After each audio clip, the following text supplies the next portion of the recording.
Hey, is anyone there?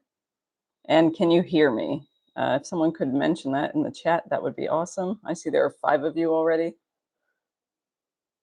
Can anyone hear me?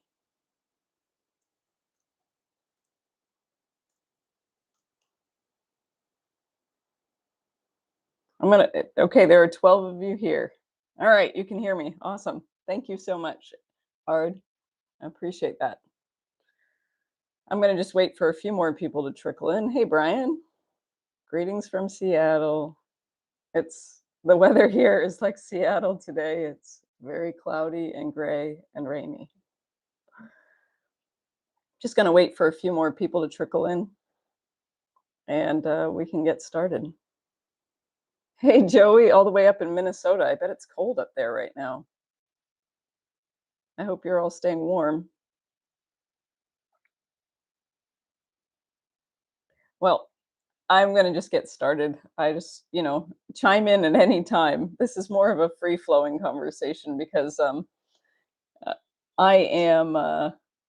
I'm still on the mend, so talking is a little tiring, but I really enjoy this. So I kept the live stream. I just had to push it back a day.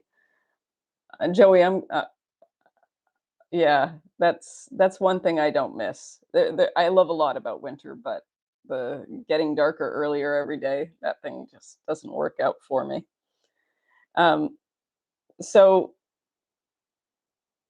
hey, Chief Freeze, there you go. We're sticking with the theme here of being cold.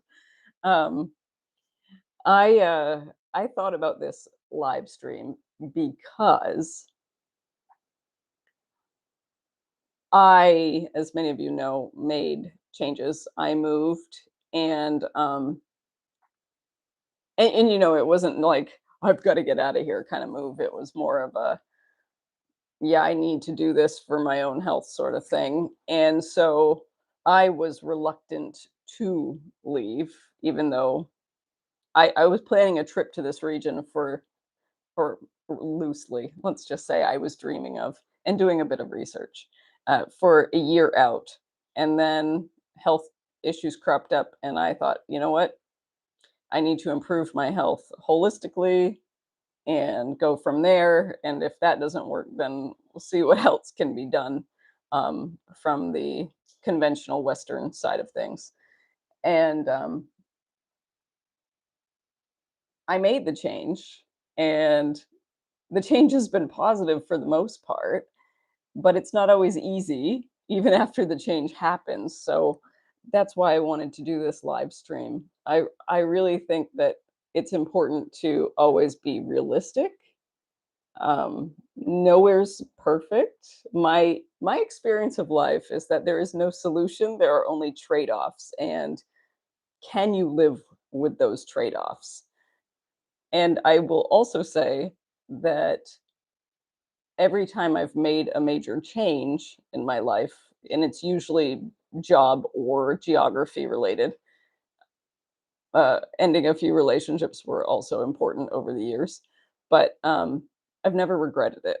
And I think that that is really important for people to know, is that as someone who has made many, many major life changes, that usually our fear or our anxiety around change is natural, but it makes things out to be more difficult than it needs to be.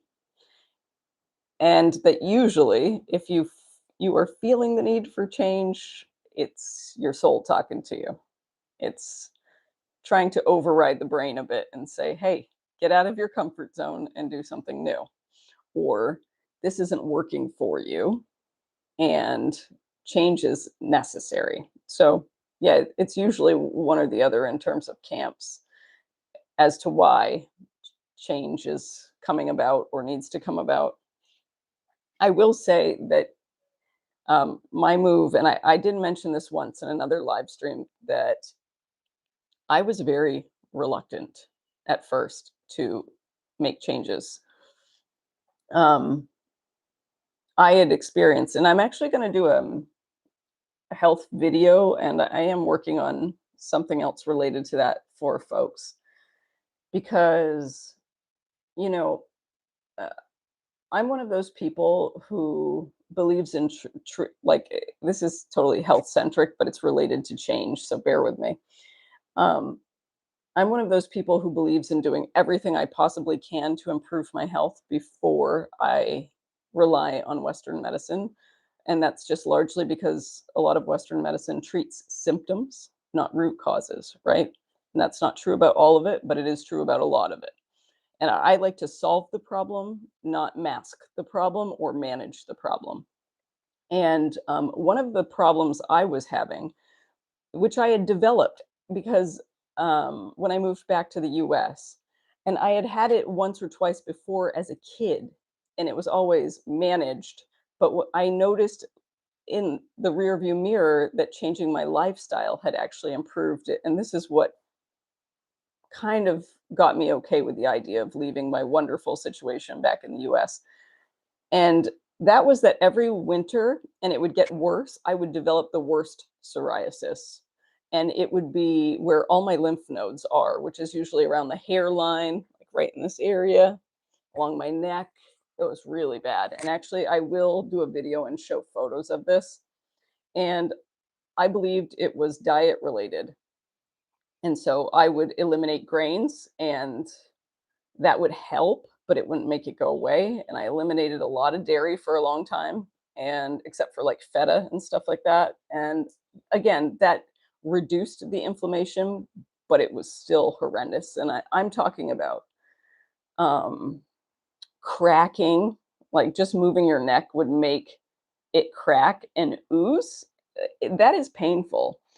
And what I realized is that the periods of time in which I lived in places with long, cold winters with not a lot of sunlight or not a lot of UV light.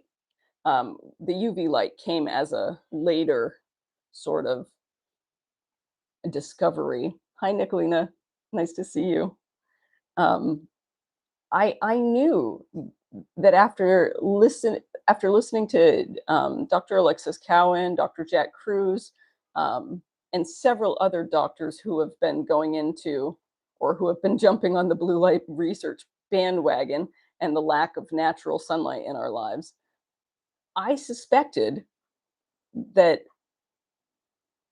this psoriasis that was all over my neck, my scalp, it was under my armpits, my waistline, um, was sun related because when I had it as a kid, it was during the periods when I wasn't outside very much in the bright sunlight or the morning sunlight or the evening sunlight. My skin was not exposed to the sun. But for the most part, I grew up in a place that had very nice weather, very temperate weather, lots of sun. And when I was outdoors just in t-shirt and shorts or board shorts and a bathing suit, I never had those problems, but it was only when I was living in the US and then also I actually didn't develop it in the UK, but when I was in South Korea, and it took actually several months in Bali to make it go away. So this past winter was the worst experience I had with it. Actually, the last two winters, it was progressively getting worse every winter. It was to the point that it was so painful. Just moving your neck and having your skin crack and then ooze and bleed and stuff like that, that's out of control. So that was part of the health stuff that was going on with me this spring. And I was very low energy despite having a great diet and exercising and everything. And, usually when you're low energy, it's something related to your liver or your kidneys. So there was that aspect that I needed to look into. But that's when my dad and stepmother kind of said, why don't you make some changes? And, making changes involves changing locations, changing jobs, and also still being able to afford my simple lifestyle. I'm not very high maintenance, so I don't need fancy cars and all that other stuff. I'm high maintenance on having good quality food though and stuff like that. So that was that was what was on my mind. But see, this is what I mean. Like, I was reluctant. I was thinking about this, and this was kind of brought into my consciousness, particularly by my dad and stepmom saying, "Hey, have you considered making a change?" And I love their approach because they're not forceful. They ask questions. And I really appreciate that because that planted a seed in my mind. And probably that was back in like probably April or May or maybe even early June. I can't remember. But they planted the seed so that when I ended up in the ER with pleurisy, which is the inflammation of the lungs, sorry, inflammation of the lining, the outer lining of the lungs, back at the end of July, and it was taking me weeks and weeks to recover. And I only had 1 week of paid leave available to take off of work. It started to wake me up. Like, change, actually, you may love this place and you may enjoy your job and you may love your apartment and being able to drive to all these amazing hikes within 5 to 30 minutes and also just be within 2 hours of even more amazing hikes, which I did a lot actually, and it was really fun. To give that up really took a lot. It really did. It took that health scare that you know, it took that health scare that, yeah, there's something that's not working for you here, even if you love it so much. And yeah. And so I just wanted to say that even though I have made many major changes in my life, it doesn't mean that I just jump up and leave and make changes easily. And it's not always a cakewalk. But what I will say is that when it clicks in my brain and it makes total sense, that's when make my move. That's when I make my changes, and they happen fast after that. But it's a slow. Sometimes it has to marinate, so to speak, and it has to sink in. And the seed was planted by my dad and stepmother, and it had to grow. And I was open to it, but I was reluctant, as I say. So yeah, but I am going to make a health video. And I have to say, also, very important to note is that um, by this time of year, like November, almost December, I would already have that psoriasis appearing all over and just causing me immense pain. And it was also all along here. So in the winter, of course, you could cover it up with a turtleneck, but it's also all along the hairline to about the ears. And then it would be behind the ears. And that would crack and ooze too, which was horrible. But it was very visible and very unflattering and also just painful. So, I mean, the appearance part was the least important of it, but yeah, and I will say that I don't have it at this point this year. And that is even though the weather is not so great here, terrible by many people's standards, and also just not it's been raining for the majority of the last 2 months, or no, sorry, month and a half, excuse me. Um, but I still go out um, in between periods of rain, and I'm still walking in t-shirt and shorts on the beach. I'm getting my bare feet in the sand. I'm also getting UV light, and that's how I realized that that was the real issue for me health wise. And I'm glad I made this change because I would have never known for sure, and I kept thinking it was diet related. Now, another reason I was willing to make this change is because you're really supposed to yoke your diet for health reasons to your location. And so you're supposed to be eating what is um, natural for that region. And my preference is for a tropical sort of diet. And actually, it can cause you immense problems when you are eating a diet that is not in sync with your geography. And I find that very interesting. That's something Dr. Alexis Cowan talks about a lot, as well as several other doctors I've heard over the years. But it started to make sense to me because actually the diet I prefer doesn't cause me problems when I'm in warmer, sunnier climates, but it actually can make my For example, my skin issue, it could actually make it worse. So I thought that was really interesting. But it was the developing of knowledge, it was these events in my life, and it was the pain and suffering I was going through where I really just hit a breaking point and I said, nope, change needs to happen. And so that's why I wanted to share this with people in a live stream, because I really think that even though we all have very different experiences, that this could be a conversation that's valuable for people. Not everyone's dealing with the same things that I was dealing with or am dealing with. And yeah, I just I I wanted to let people know that you're not alone if you are resistant to making changes. Now I see some comments that I missed. Let's see. Nicolina, I just actually moved to Colorado last month. I'm working here seasonally.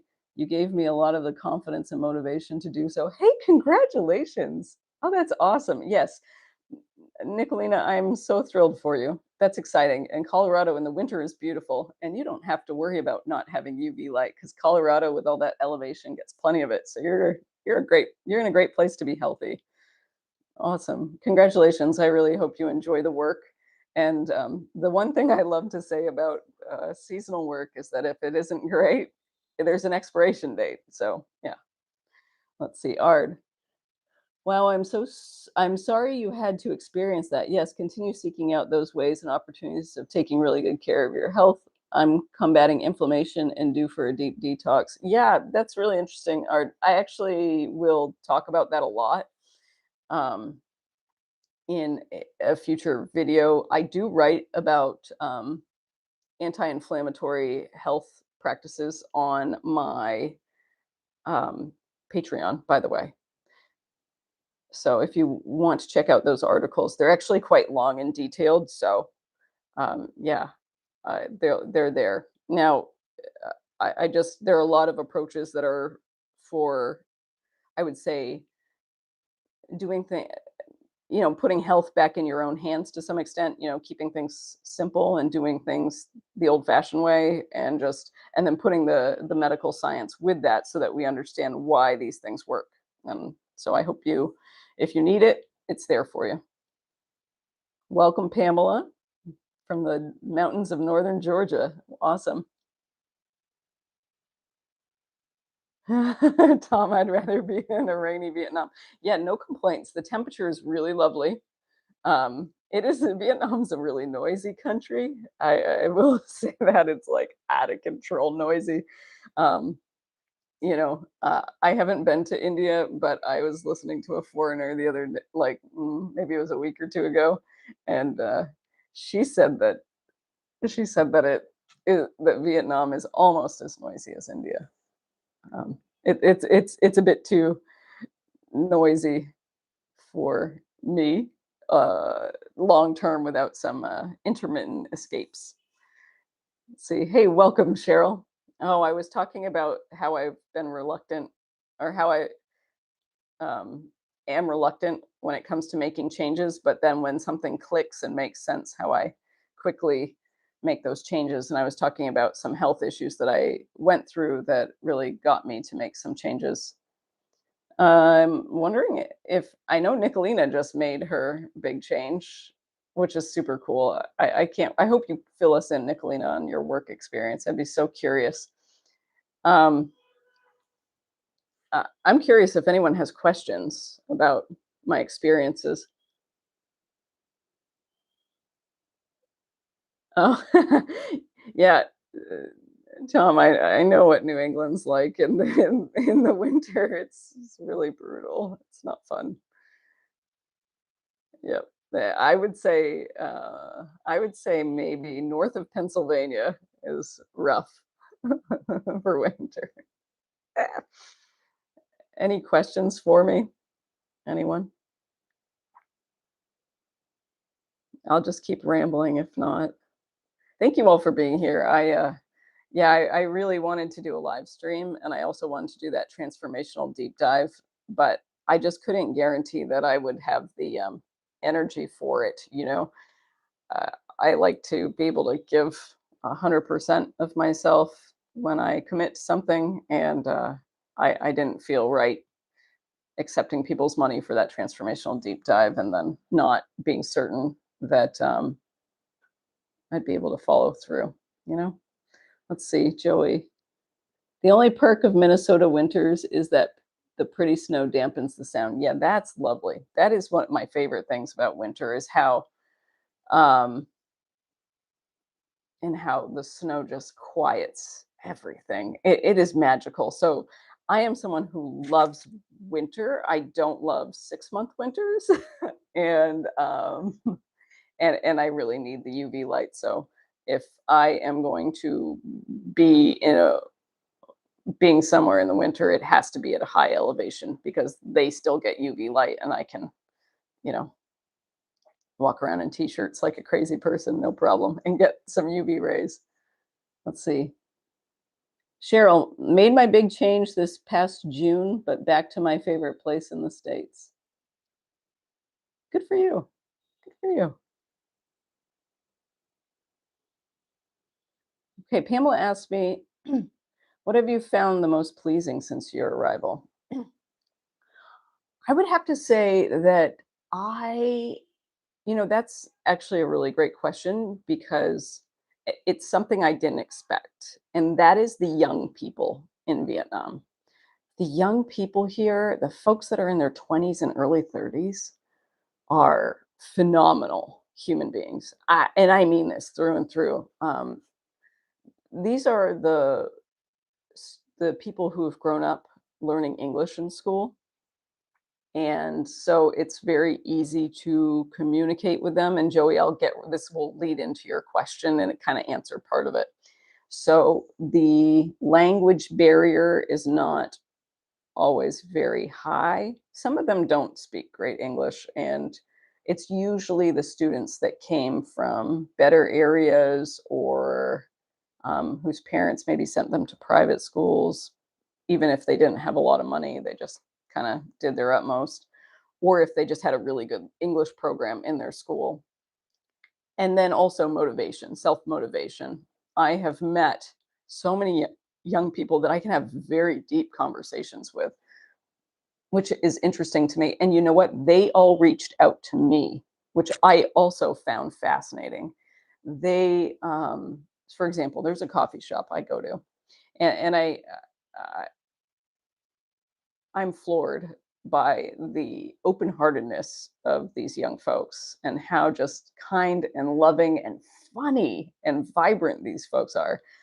You know, I didn't go to one of the coffee shops I was at for a couple weeks. I was working on a project and I had rented a desk in a co-working space. And so I used to go in there and do some work, but I really needed to focus. So I went to a quiet co-working space where there was a small office where you can't talk, that kind of thing.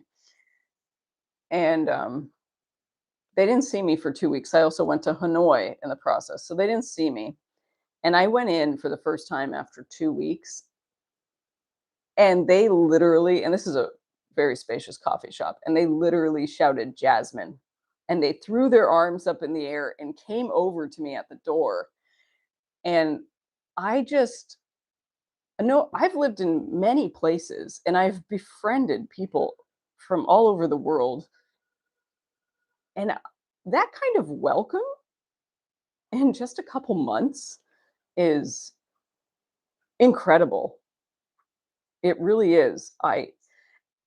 And the fact that I can have conversations with them about their childhoods, about trauma, like real personal trauma, like they share this with me, after many conversations. It's not like they're just dumping this stuff on me. And they tell me about their hopes and their dreams. And, one guy is so good at English, actually. And I approached him and asked him, and I said, Did you study abroad? Your English is phenomenal. And like, he doesn't have much of an accent either. And he said, No, I taught myself, he said, I learned some in school, of course, but I taught myself on YouTube. I was like, what? This is this is what I mean. Like I have really high hopes for this country in the long term.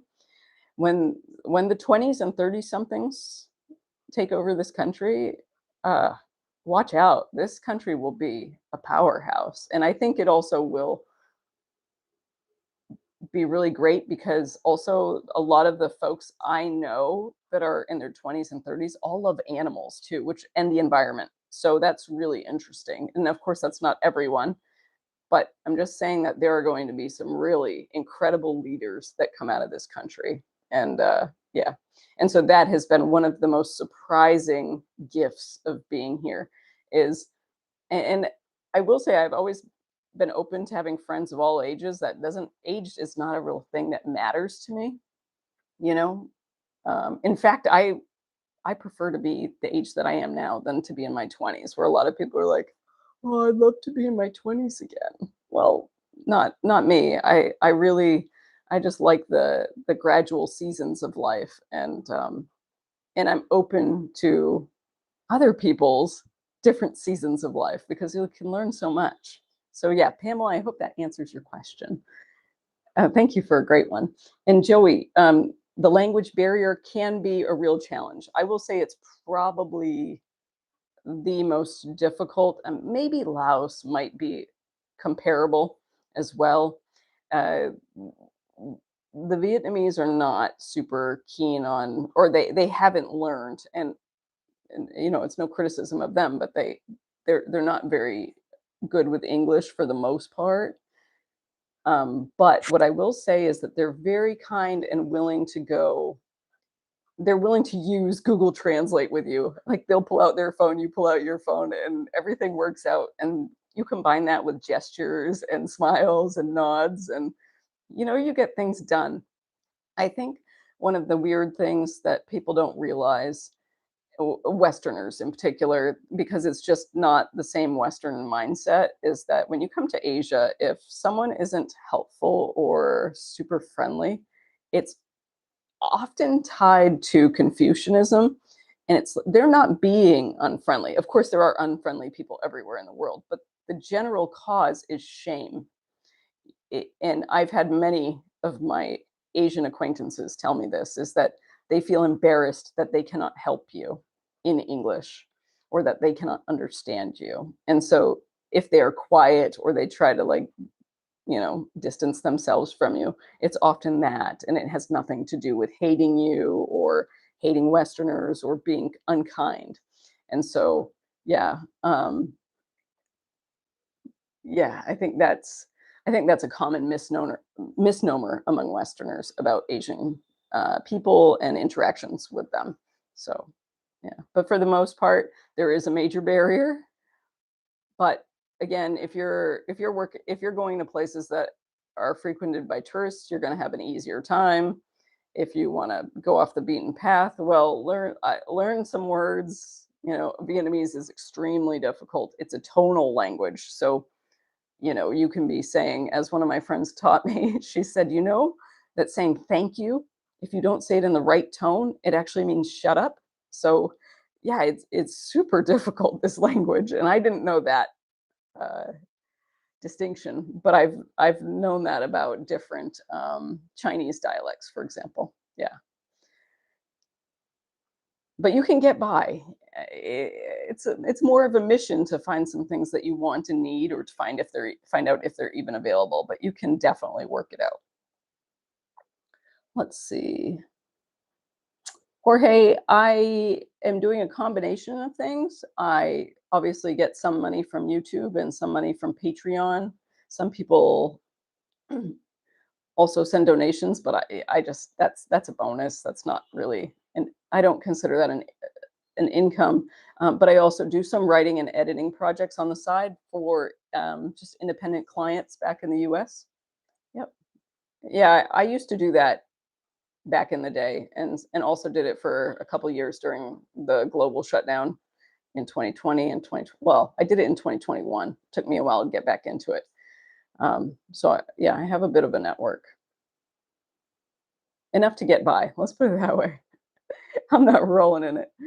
Um, Thank you, Pamela. Yeah, I just they're amazing people, but also I I love forming real friendships with people and just, yeah, going below the the typical surface, like if someone is serving me in a cafe or a restaurant or any sort of business, I don't necessarily see that as a barrier to friendship, whereas some people just compartmentalize those people. And if there's a connection, I'm open to becoming friends with anyone. I don't mind. Yeah, Tom, I really think Vietnam is something special. It has its challenges. It's a noisy place. They have an issue with trash. But that's all of Southeast Asia, other than Singapore, if I'm honest. Malaysia was better than many other countries as well. But for the most part, yeah, that's a major challenge. Um, but as a vacation destination, Vietnam is awesome. It is fascinating. I really recommend going to Hanoi because it is not only is it the capital city, but it is not a city that revolves around skyscrapers. It has the old low-rise building, a lot of like French colonial influences in the architecture. The old world charm is off the charts. As one of my friends back in the US, who is a filmmaker, said, it is so cinematic. He said, looking at your photos looks like you're on a movie set. And it's true. It is just awesome. I would say that Hanoi feels like a bunch of villages, big villages, all connected.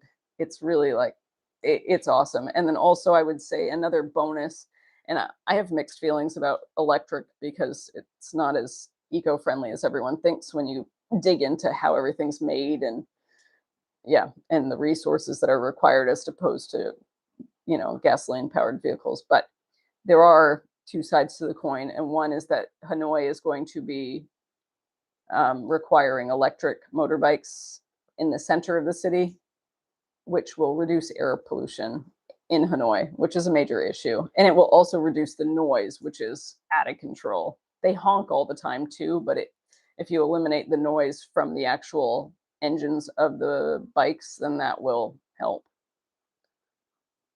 Also, Tom, add the city of Dalat to your list. It's a mountain town, Dalat. Definitely add that to the list. You can go to an island. I haven't been there yet, but it's on my list, and it's called Phuquoc, and it's or Phuquoc. I think it's Phuquoc. It's a Phuquoc.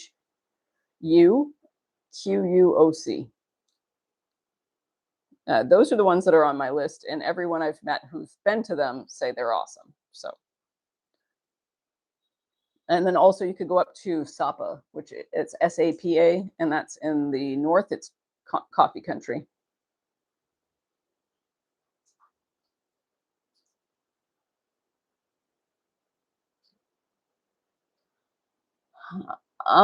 Fran, I have not had my lung issues for a long time. Actually, the doctor in the US suggested it was stress related. So, because there was no underlying bacterial infection, and it was actually something new. It's not an old thing, and it's clearly a lifestyle issue. And it cropped back up again because I was stressing myself out, doing all sorts of projects. When I find stuff I'm interested in, I have a real problem in that I just go and I just dive in and I lose myself in them, but at the same time, I can exhaust myself, and that's something I certainly need to work on. So, but I've been in Colorado. I have no, um, I have no negative experiences, but adjusting to elevation is something that it is a real thing to consider, and maybe something because you have similar lung issues. I don't I know the air is purer the higher up you go, but there's also less oxygen. And so maybe if you decide you'd like to go to Tennessee or I mean, sorry, go to Colorado or move to Colorado, that you just really move slowly into the areas at higher elevation. When I was trekking in the Himalayas, the I had this amazing Nepali female trekking guide, and it was just the two of us. It was really the most mind-blowing experience. Maybe I'll talk about it one day. But she always said to never go more than five, like ideally, never go more than 500 meters in elevation per day. Never go above that per day. So like 500 meters each day. So that's about 1,500 feet. And maybe you could just not do more than that, but gauge slowly if you plan to visit, just take your time going to different places at slightly higher elevations. Um, yeah, Joey, Confucianism is actually really, really strong outside of China, but throughout Asia, particularly less so in Central and Southern Asia, but mostly in Eastern Asia. And and actually, in the video I did about one of the videos I did about loneliness, where I start at the Temple of Literature, it was actually the oldest university, or the first university really, in Vietnam. It was founded over 1,000 years ago. And it was the home of Confucianism in Vietnam, which I found very interesting. The general cause is shame. For what? I'm not sure. My issue that I had or have that I'm dealing with is usually related, they say, to sorrow. That's what someone pointed me towards Louise Hay's book, and that made sense for the other experience, but stress exhausted me for sure this time. Like it was self-imposed stress. It wasn't real stress. That was the worst part. Let's see. Yeah. So Saigon, or also known as Ho Chi Minh City nowadays, once they got independence, they kind of ditched the whole Saigon title. It, although many Westerners still use it, is a lot of really big skyscrapers and stuff. It's just a different vibe. So it's really more of what appeals to you, Tom. Also, the food in the South is closer to Thai, so it's got a little sweeter vibe to it, whereas Hanoi and the food in the north is more savory and spicy. So let's see. Fran. Yeah, yeah, yeah. We are our own worst enemies sometimes, pushing ourselves beyond what we really need to be doing. There was no reason I should have been stressing myself out. None. None. No deadlines. None. Just my videos here on YouTube. Um, my client work, my client work is very flexible. Like I can take on projects when I want to and don't want to, or when I need to, and I can stop when I don't need to.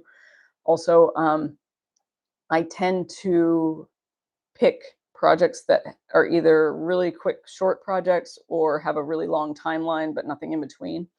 And those that, and I tend to chisel away at things quite consistently.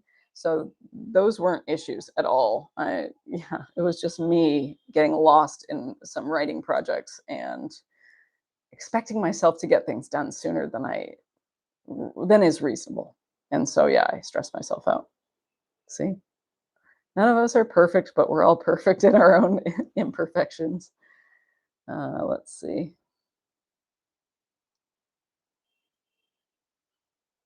Yes, Fran, I hope that helps. Yeah, the elevation thing is a major consideration, and definitely safe for safety reasons. Yeah, 500 meters was the most that she recommended. And we ended up going very high up. I mean, far higher than most mountains in the US. So yeah, well, Tom, I will say that Hanoi is a very big city, but it still feels like a bunch of large villages all connected. It just doesn't have that um, chaotic, tons of high rises. Most buildings are like 8 or 10 stories kind of thing, or lower. Some of them are 3 and 4. Actually, a lot of them are. So, just FYI. Does anyone have any questions or anything? I don't want to talk aimlessly and waste people's time. But I can talk about anything that you want at this point, whether it's about change or any other topic. Anyone?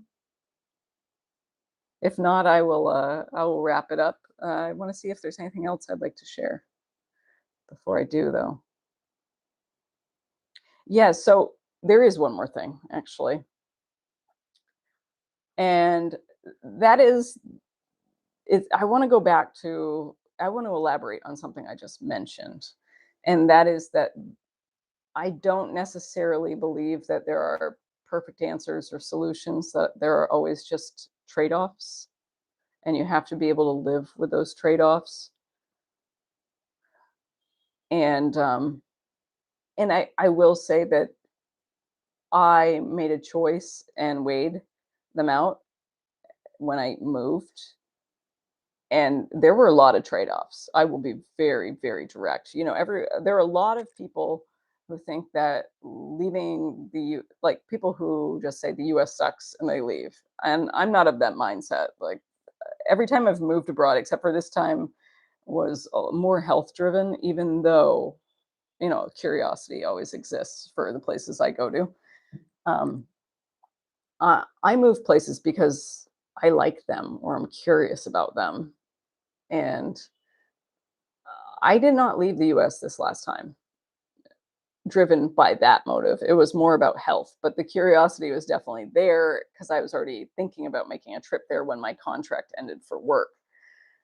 But there are a lot of trade offs. And uh, there are even more now that I'm here that I didn't think about because I hadn't been abroad. I hadn't been living abroad in 10 years. So I forget certain things, right? And there are certain things that are a definite trade off. Like, yes, the food is fresh here, but there are certain things that are hard to find. So, for all of our gripes about the food culture in the US, and yes, it's garbage for the most part, but you have a lot of access to natural healing remedies that, or just, things that are beneficial. For example, I cannot, for the life of me, and I've asked so many people about it, I've researched it all over the web, I cannot find xylitol powder. And xylitol powder, there is a dentist on YouTube. Oh, God, Doctor, it'll come to me. I will have to look it up sometime. She's amazing. I subscribe to her and I should know her name. It's really sad. But she uses xylitol, like a little tiny teaspoon or like half a teaspoon or some tiny amount in water. And it prevents cavities and tartar buildup. And yeah, and I can't find xylitol. And that's an amazing thing. Like, why get fillings when you can just use xylitol in some clean drinking water to brush your teeth with? I mean, yeah. So that sort of stuff. And it's funny. It's like you buy cans of tuna that say tuna in water on them, and then I use Google Translate, the camera function, to translate the label, and then you translate it, and it says vegetable stock or something like that, water and tuna. So it's not just tuna in water, which is the only kind of tuna I normally eat, because usually when it says vegetable stock or vegetable broth, it's all soy, and soy is loaded in estrogen. And while I don't mind eating some tofu here and there, it's like I don't want to make this the central part of my life. It's really not. It's really not ideal for hormonal balances. Miso is different in my opinion because it's fermented and everything. And what else am I? So there are those kind of things. Also, it's finding organic food here. I found some, and I found a farm store that sells a lot of their own organic greens, but it I can't eat totally organic here unless I just stay home and never go out ever. Whereas in the US, I was actually able to go to some cafes that had all organic food or organic and local during, you know, half the year. So there are trade-offs, and I was aware that this would be challenging, but yeah, it still sinks in, like, and then also organic castor oil. I had just started to use it on my skin right before I was leaving.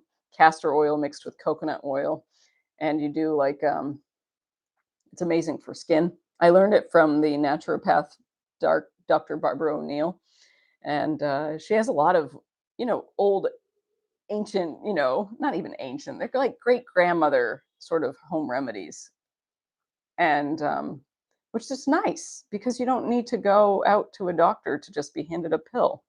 Like, only go to the doctor if you really need to, and that's why I love her stuff. But instead of people spending hundreds of dollars on skincare products, which are which mostly all have alcohol and dehydrate your skin over time, she has this mixture that you do of like 60% coconut oil and 40% castor oil. And the coconut oil is like a carrier for castor oil. It opens the pores more, and so that the castor oil can sink in and do its work. And what castor oil does is it pulls water and moisture up from deeper layers of the skin and balances its distribution throughout all layers. And so it starts to plump in and thicken your skin. And then also, there is a term, and I don't remember the name of it. Yeah, I wish I did it. I took notes on this a long time ago. I have lots of notes from books. It's kind of, notes are my clutter issue. And yeah, there's a certain layer of the skin that gets damaged through air pollution, toxins through the food, stress, and something else that she mentioned. Oh, dehydration. And when that layer of the skin starts to become damaged, then our skin dries out and we start to develop wrinkles and everything else. And, I was starting to see great results though, like I think it was about 1 month before I left, like literally a week before I made the decision to leave. Or maybe it was a couple weeks before that. I can't remember. And I was starting to see really great things. And you can put it on your elbows if they get dry and cracked, or your heels, and it starts to repair them. And yeah, and actually, you're supposed to do it. Put it on your face after you wash your face, just with pure water, and dry it lightly, and then put it on, rub it in slowly for like 2 minutes, 3 minutes or so, just gentle strokes upwards all around your face, and then for about 2 to 3 minutes, and then let it sink in. Also, when you mix it with coconut oil, it absorbs faster, so you don't have that sticky, long-lasting vibe that castor oil normally has. That's one of the reasons you also mix it. Anyway, that's a very cheap skincare method that anyone, man or woman, can use to take care of themselves, and that's why one of the reasons I love being in the U.S. It is, and when you choose coconut oil, you want organic, cold pressed, um, non-fractionated. If it says fractionated on it, just don't buy it. Coconut oil, and then you also want organic, hexane free. That is very key. Hexane is toxic. Hexane free, cold pressed castor oil, and this is a super cheap um, method for long-term skincare for everyone. And you know, it's yeah. This is what I'm into. I'm into doing things that don't make us dependent on systems of spending lots of money for things that treat symptoms, not root causes. So let's see. Um, let's see. I'm gonna. Sorry. Let's see. I missed a lot of messages here. Um, oh, Pamela asked what I love about the city I'm in, which is Da Nang, and I love the fact that there is a 6 mile beach that I can walk at any time. There is the awesome young people factor. They're really just, and they're like this in many places. It's really, they're really caring and loving and vibrant and just awesome and fun. Um, I love uh, I love the magical moments here. There are a lot of them actually. I just go places and I sit next to interesting people all the time. I sat next to a Vietnamese woman a week or two ago, And yeah, maybe it was 2 weeks ago or right after I got back from Hanoi. It's all a blur. I've been in bed a lot. I mean, I've been going out and doing things, but I've spent half the day in bed mostly just to rest. And I sat at a cafe one morning, and there was this woman writing in a journal, and Vietnamese woman, probably 30s or 40s. And we got to talking, and she was so open, and her English was amazing. And she studied in Finland, it turned out. And she was telling me about her life and how she walked away from a career that was crushing her soul and was really destroying her for a long time. And I thought that was so amazing. And she's, she does freelance work now, and she's an artist. And she has her art exhibited in a nearby city. And she has a studio in her new home. And yeah, and I just, the fact that I can sit next to someone like that who was so courageous and open to change, that's one of the great things I love about this city. And of course, I've met lots of people like this over the years, both at home and traveling. But in terms of traveling and living in a foreign country and also in the US, in my 2 months in Da Nang, I have met more people who have made major transformations in their lives than anywhere else. And it's just this, and they're both Vietnamese and foreign, and it's this divine convergence of people. For me, that's the most fascinating thing about this place is that it just, there's a there's a magic here that I can't explain. And don't get me wrong, this place is frustrating. It's like a tumultuous relationship. One day it drives you nuts, and the next day you love it. But I will say that there is something here, and I feel it. I also feel like there's something here for me. Just sometimes your intuition just says, "Hey, don't give up on this place yet. There's something." So yeah, those are a couple of things that I really love about this place. The food is better in Hanoi, though. Just saying. Let's see what else. Do I ski or snowboard? The answer is no. So, Nicolina, I will tell you that I snowshoe. That's about as far as I get with winter sports. The reason is that skis just those long they just long skis are just not my thing. They just seem so dangerous to me in my brain. I grew up surfing, and so the thing I love about surfing is that yes, and snowboarding. I'll get to why I don't like that. Um, I like the sports. I just don't like doing them myself, I should say. And in surfing, your feet are on the board, but you can move them, not just putting pressure on them like you do in skiing or snowboarding, but you can walk your feet up and down the board. I often longboard because I love that. It's like dancing on a wave. Seriously. You're dancing on the board, and then you're making the board also dance on a wave. And I really love that aspect of it. The notion of having my feet locked in one place um, does not appeal to me. I've tried both, and I didn't enjoy it. I also don't like the pressure it puts on the knees. The thing about surfing is that the pressure is less on the knees because you can move your feet and adjust them. And so that's why those are the two reasons why I never pursued it. It's just surfing is. I always say when people ask me if I ski or snowboard, I say right element, wrong form. Water just in the wrong form. So yeah. Joey, this is a random personal question. I'm halfway through college and haven't chosen a major, trying to decide if I'm going to suck it up and get a degree or quit and make a change. Any thoughts? Well, Joey, I will first and foremost say that only you will know what's right for you.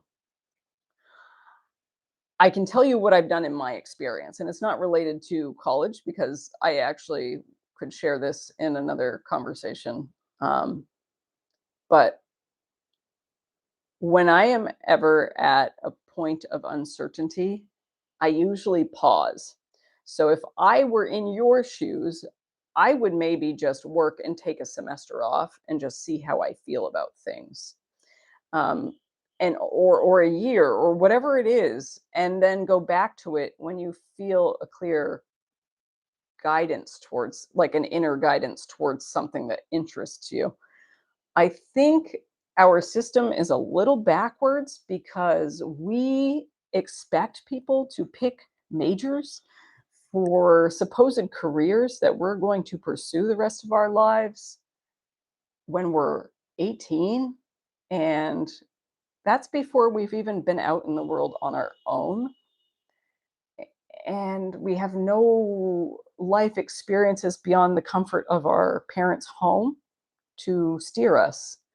And we haven't had the chance to explore many different things. And people are like, yeah, that's why you take classes in different subjects. And taking classes is very different than having practical hands-on experience and being out in the world and learning.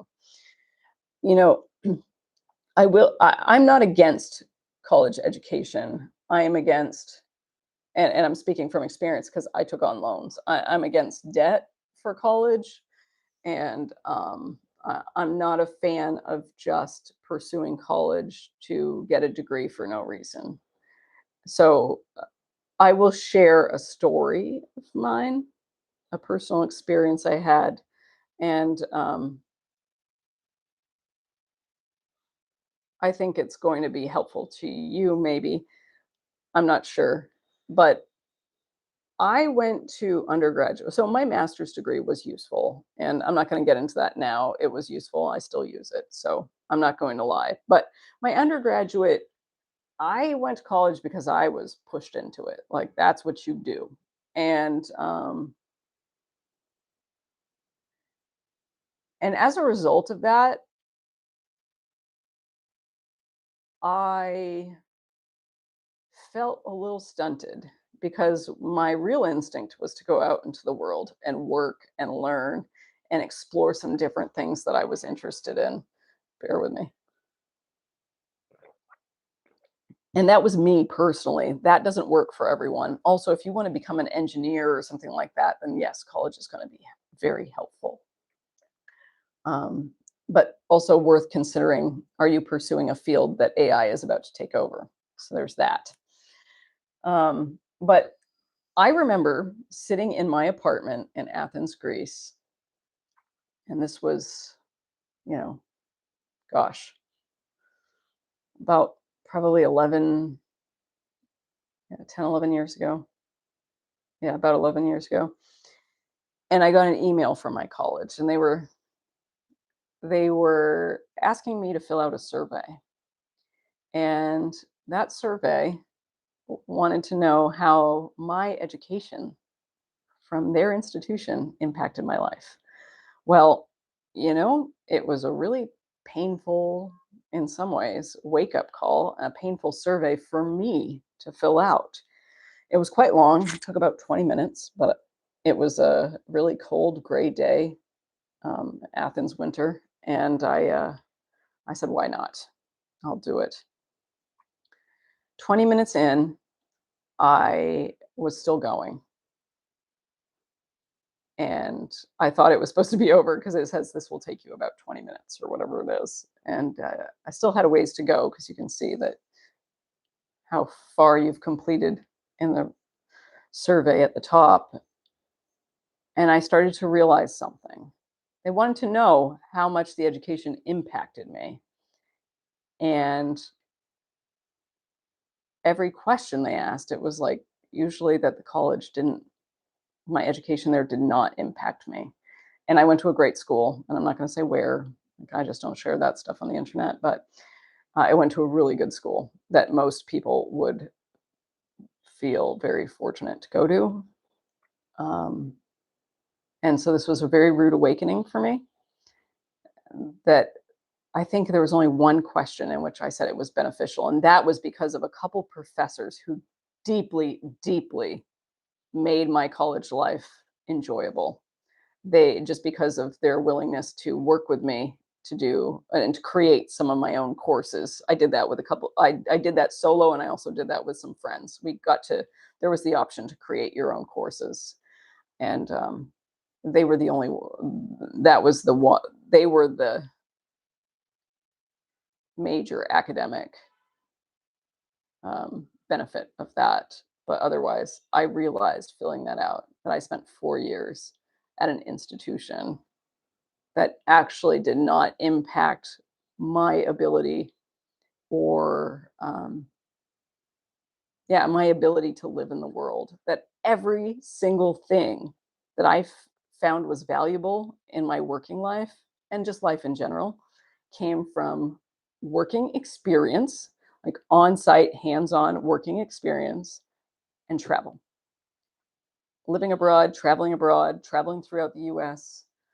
Um, yeah, and that was and Joey, I'm gonna say it, that is a real moment of cognitive dissonance, knowing that you spent 4 years of your life and don't get me wrong, I made some friends. I don't keep in touch with tons of people, just a few. I made some friends. I had an amazing boss. She was phenomenal. I ran an establishment, uh, on campus, and I was the student manager, and my boss was the most wonderful human being ever. I told her we became really good friends because she was actually only like 10 years older than me or something. Um, Now she's no longer with us.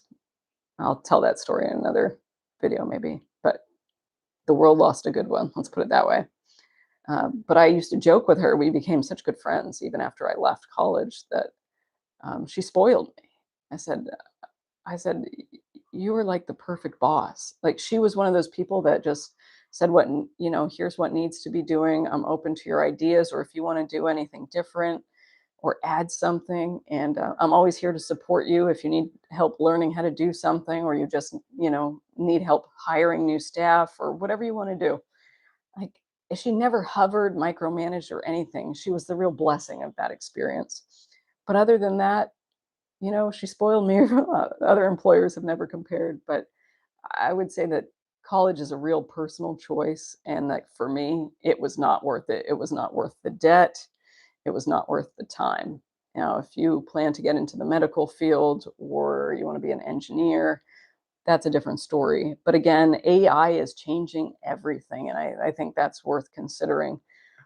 I'm not sure where your interests lie. I know that there are amazing programs for people to get into the trades. There are lots of states that will actually they do like apprenticeship programs, or you can get funding for that.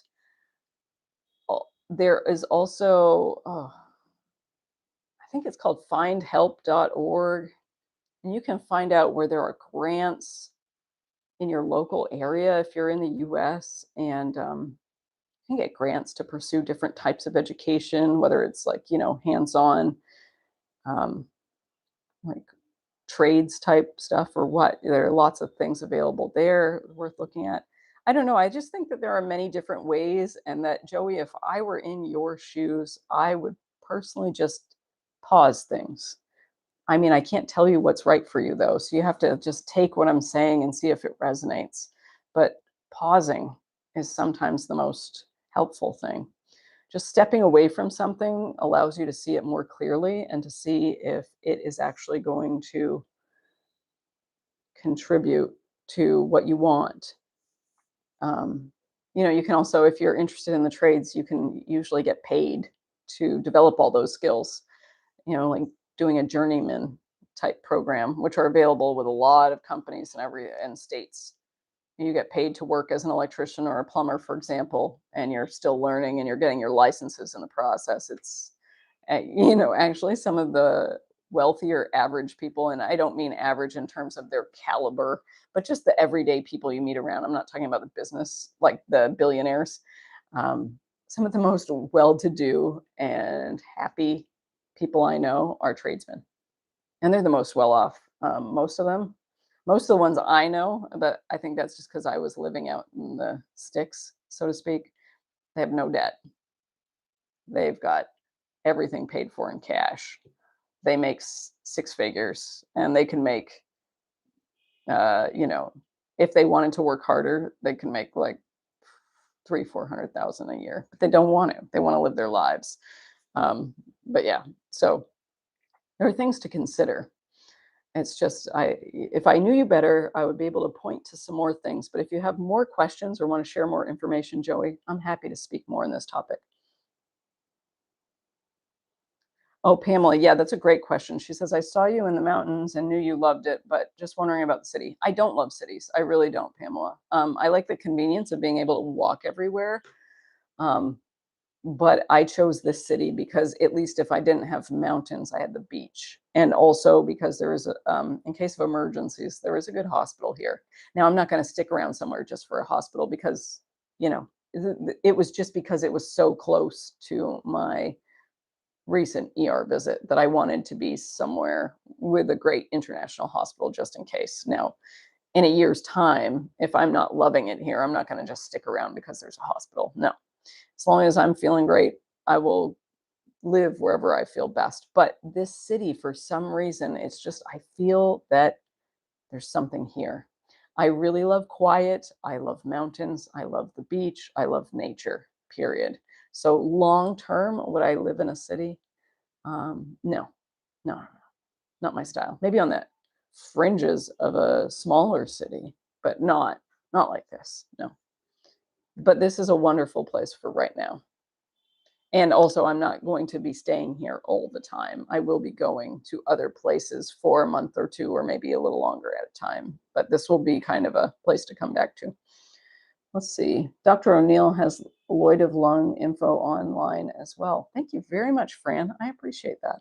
I will look into that. Nicolina, that's a good idea. My skin is so dry from being here in the dry air of Colorado. Yes. Again, Nicolina, the key for castor oil is cold pressed, organic, and hexane free, and coconut oil, organic, cold pressed, non fractionated. If you see the word fractionated everywhere, anywhere on the label, just don't buy it. And I can't remember the brand. I think it was something Heritage for the castor oil that I bought. It has the new version has a nice it used to have a white label with like blue and pink and black writing on it and like logo highlights, but I think it's now pink with the new bottle I got. Because I used to use castor oil for like, you know, patch it like castor oil packs on places that needed healing. So I used to use that for a long time. Lots of, yeah, okay, no problem, Fran. I think that's what it was. Um, and no, Fran, there is a brand that's hexane free. It's really awesome. I'm gonna pull it up for everyone. Bear with me. Um, I'm just going into I had to find it on Amazon, but it is excellent. I've been using the same brand for years. Hold on, bear with me. Okay, it's the Heritage Store, organic castor oil. Heritage Store, organic castor oil, and it is. This is not an affiliate link, by the way. I'm just going to share it. Um, it says vegan and cruelty-free, hexane-free, organic castor oil, 100% cold pressed. Here we go. I found it. Let me just close that other window and get it for you. Yep, it's like 20 something bucks for a bottle, but it lasts a long time. There you go. That's the link for the castor oil that I was referencing. Oh, thank you, Pamela. Yeah, I am just floored by the quality of human beings that I've met here. Don't get me wrong, there are a lot of like kind of there not a lot, but there are some foreigners that are just not my vibe. You know, a lot of like chain smoking and drinking a lot, like at 11 a.m. But they're not the majority, and it's not like any other, not like any other. Um, it's not like a lot of Southeast Asian countries that I see it in. One of the reasons I actually like traveling in majority Muslim countries is that you don't see a lot of that. That's one of the things I love about Malaysia is that it's more concentrated in hotels and it's more low key and yeah, it's really peaceful. But the people in Da Nang are awesome, both foreigners and locals. Let's see what else. Joey says, yes, I share a lot of these thoughts. Thank you for taking the time to answer. I really appreciate it. Yes, absolutely. And if you ever feel like sharing or asking more questions, I'd love to hear what you end up doing. And yeah, I'm so fascinated, Joey. Thanks for asking a good question. Yeah, Pamela, yes, I agree with you that sometimes pausing is exactly what we need. We're often so we often have that knee jerk reaction to do something, to react and just do something instead of just waiting until the the right choice or the right path kind of emerges and shows itself to us. I like letting, and I don't always do it, but I like letting things reveal themselves more slowly because then I feel more confident in the path that I move forward on. So, yeah. Yeah, Tom, I agree. So even something as small as textbooks is a scam. It really is. Like, and textbooks are so expensive now. Oh my God, they were expensive when I was in college, and that was a long time ago. And just spending, 500 to $1,000. I know you can rent them, but like you notice the colleges, they just change the professors change textbooks like almost every year, so you can't buy used ones a lot of the time. I think you can rent some, but they're still expensive. Yeah, exactly. I agree. All right. I hope that you were welcome, Fran, that you were welcome. And again, you're looking at, I think I eyeball it to be honest, but it's again about 60% coconut oil and um and 40% castor, and really make sure that I bought a glass jar. You can buy like a small glass food storage container and put it in there if you want, and just store it in a cool, dry place. And actually, if you want your skin to absorb it better, you can just place that container in a bowl or of not super hot, but maybe like on the border of warm and hot water, and let it sit in there for a minute or two. So it's yeah, the oils penetrate your skin better when it's warm. Also, you could rub it between your palms, warm it up. Yeah, lots of good things there.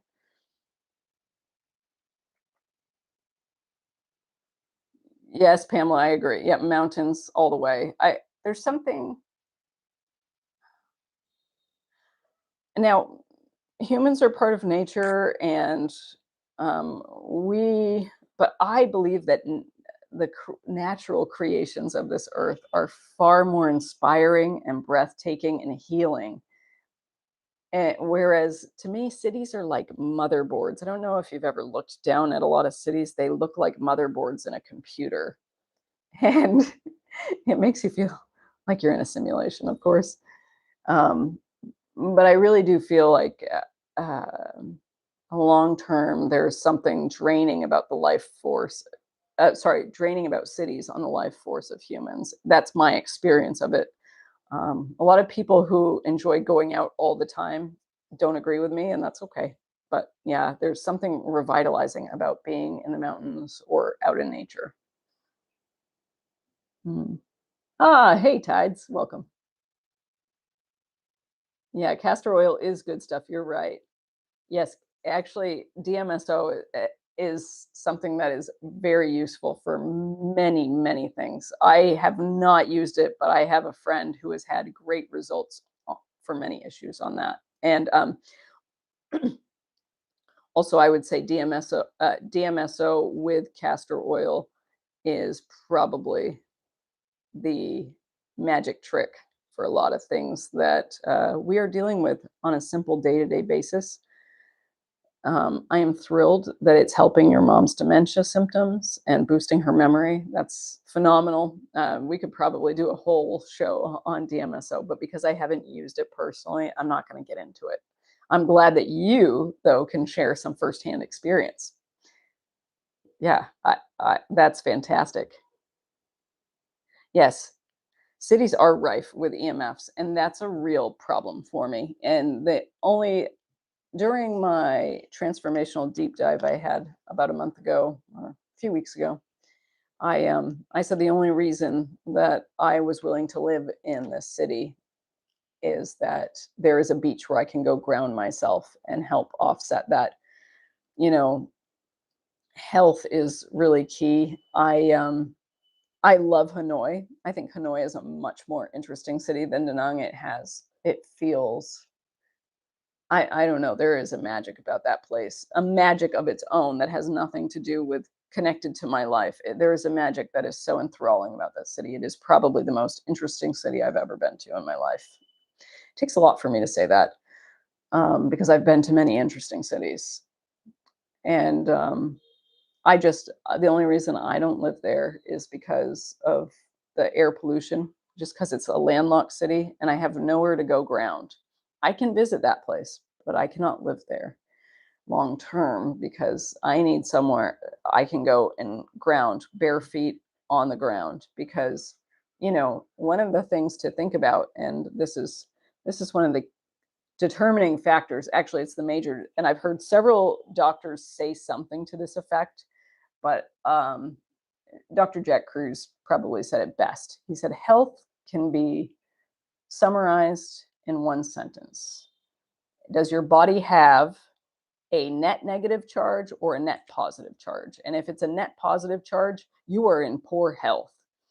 Ideally, we all need to have a net negative charge. And so, one of the great things about grounding and being somewhere that you can ground barefoot on nature that doesn't have electrical wires running um, electrical wires running under the ground, and that's why the beach is excellent for me. Is that you can actually off. How do I say this? Sorry, I've been in bed so much that my brain is turning into mush. Let's see. You can offset and discharge those neutrons, the excess neutrons, not neutrons, protons. Ah, gosh, into the earth and absorb negative ions and electrons from the earth. So that helps offset some of the EMF. It does not solve the issue, and that's another reason why I could not live in a city long term. It's really a shame, and it's like I'm quite conscientious about my devices. I usually everything's hardwired. Being on the road, I can't. I am not in control of those things. Also, I'm just being around people and all of their blue screens and being with their phones on. My phone is off. Unless I'm using it, my phone is off. So yeah, I just live very differently to people, and so for some people, this is city life is perfect, and for me, it's not. Also, smart meters, they're not. A great thing is that I don't see smart meters around here yet, but smart meters are rife in the U.S. and they're all you need to do is take a tri-field meter. You can probably buy them on Amazon still. That's where I got mine. And Dr. Samuel Milham, in his book Dirty Electricity, he even referenced it. He referenced the power of tri-field meters. He said most industrial meters only capture EMFs of a certain frequencies, and they don't capture some of the other less strong frequencies that are still highly detrimental to human health and animal health. But the tri-field meter does. And just go near a smart meter with a tri-field meter, and you will freak out. Yeah.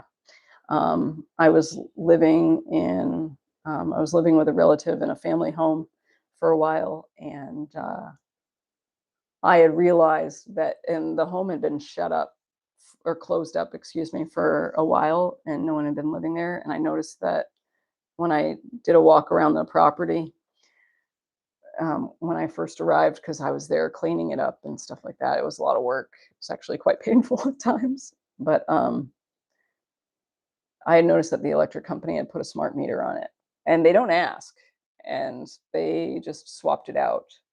And then I had it swapped back. Well, I told someone else in our family about it, and they had it swapped. But it costs an extra $16, not a lot, but it's $16 I would happily spend for my health. You know, And if you compare that to a regular meter where they have to actually come and read it themselves, that's what you're paying the $16 a month for, is funding someone to come out and drive out to where you live, check your meter, drive back. Um, yeah, if you compare the two, it's like night and day.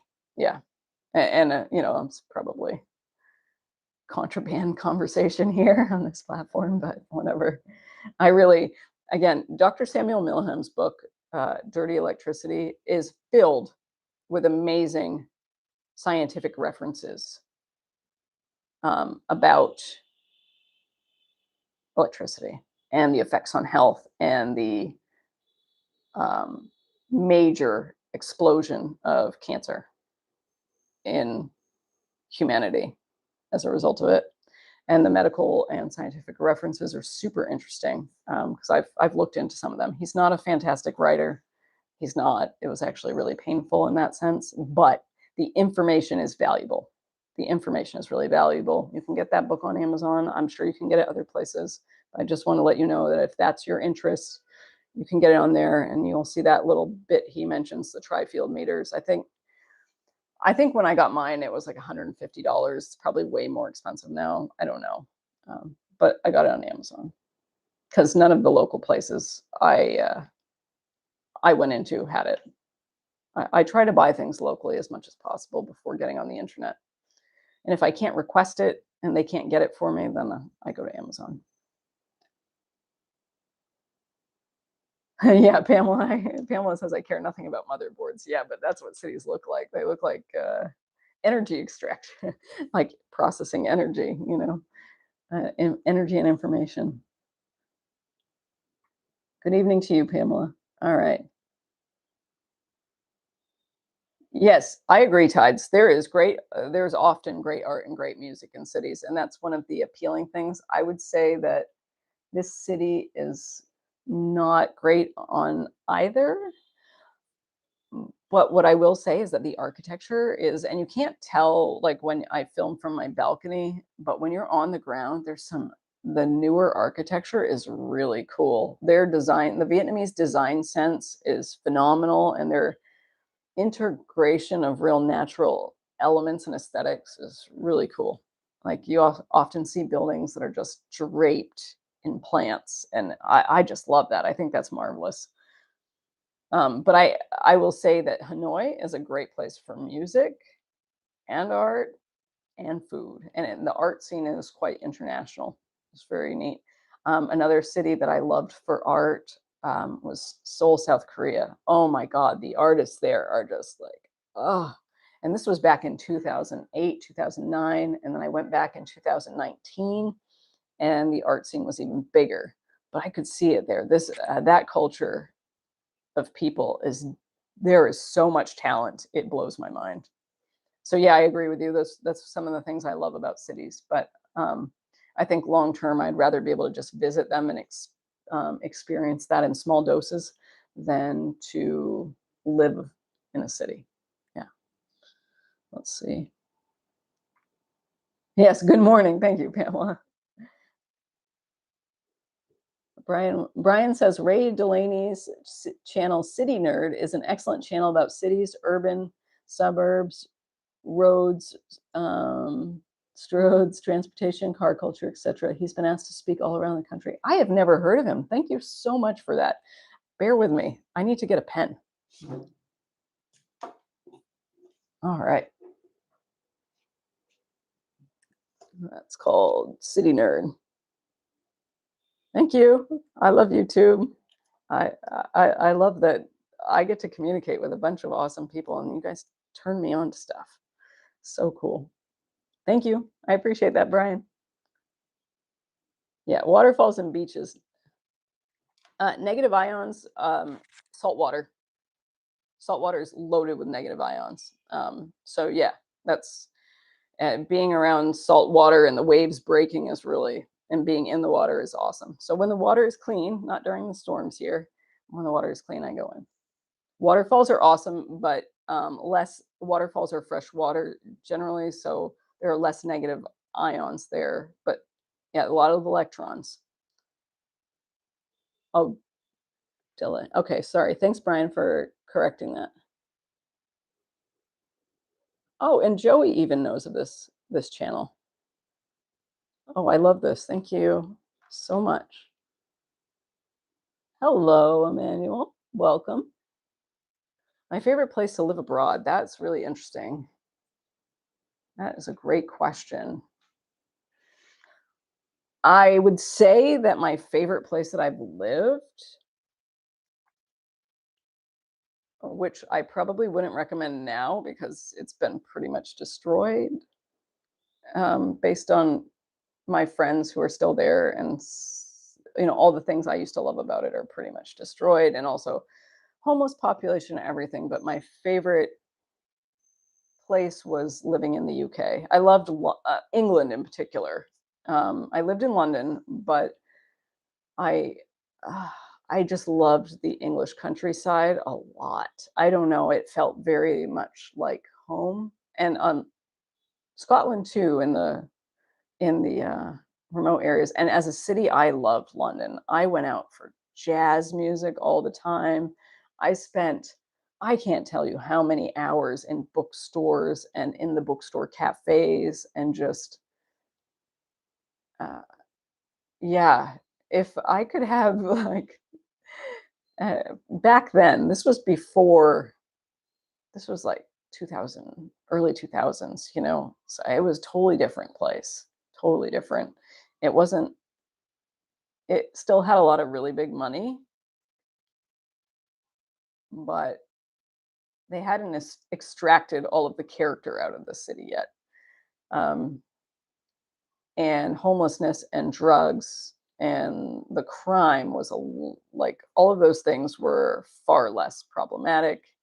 And then there wasn't the massive, there's just, it was a much more harmonious society, and now it's very fractured and stuff. So yeah, I won't be moving back there, but there was a moment in time where, aside from the weather, I it was awesome. But when the weather was great in England, it was amazing. So, yeah. Let's see.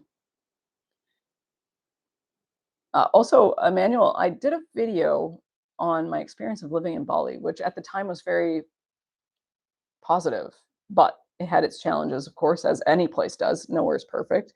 But if you want to check that out, there, that is on my channel. It's a long video. It's about an hour actually, but I share photos and experiences and practical information as well, in case that's helpful to you.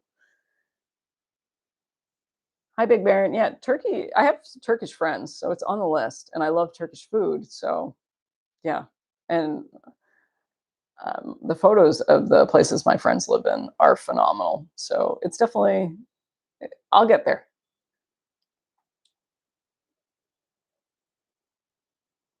Oh, William, that's awesome. I'm glad that you were able to find a place that you love. Yet the wilderness in Michigan is truly beautiful. Yep. Yeah. And I have found a lot of the people very kind as well. So I'm glad that you found a place that is, um, great for you to live long term. It's too cold for me. Not enough UV light, as I was saying earlier. For my, you might have missed that section, but I was having a lot of skin issues that need UV light for healing, and it has helped heal. So that's great.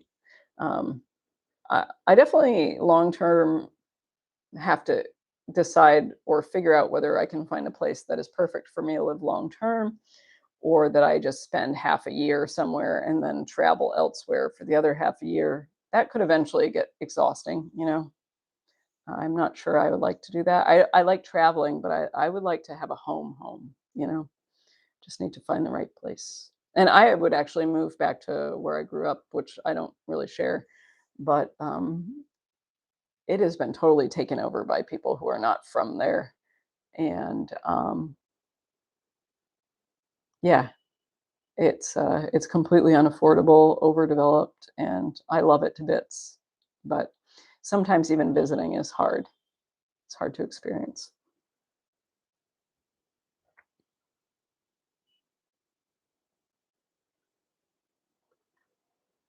Oh, thanks, Eric.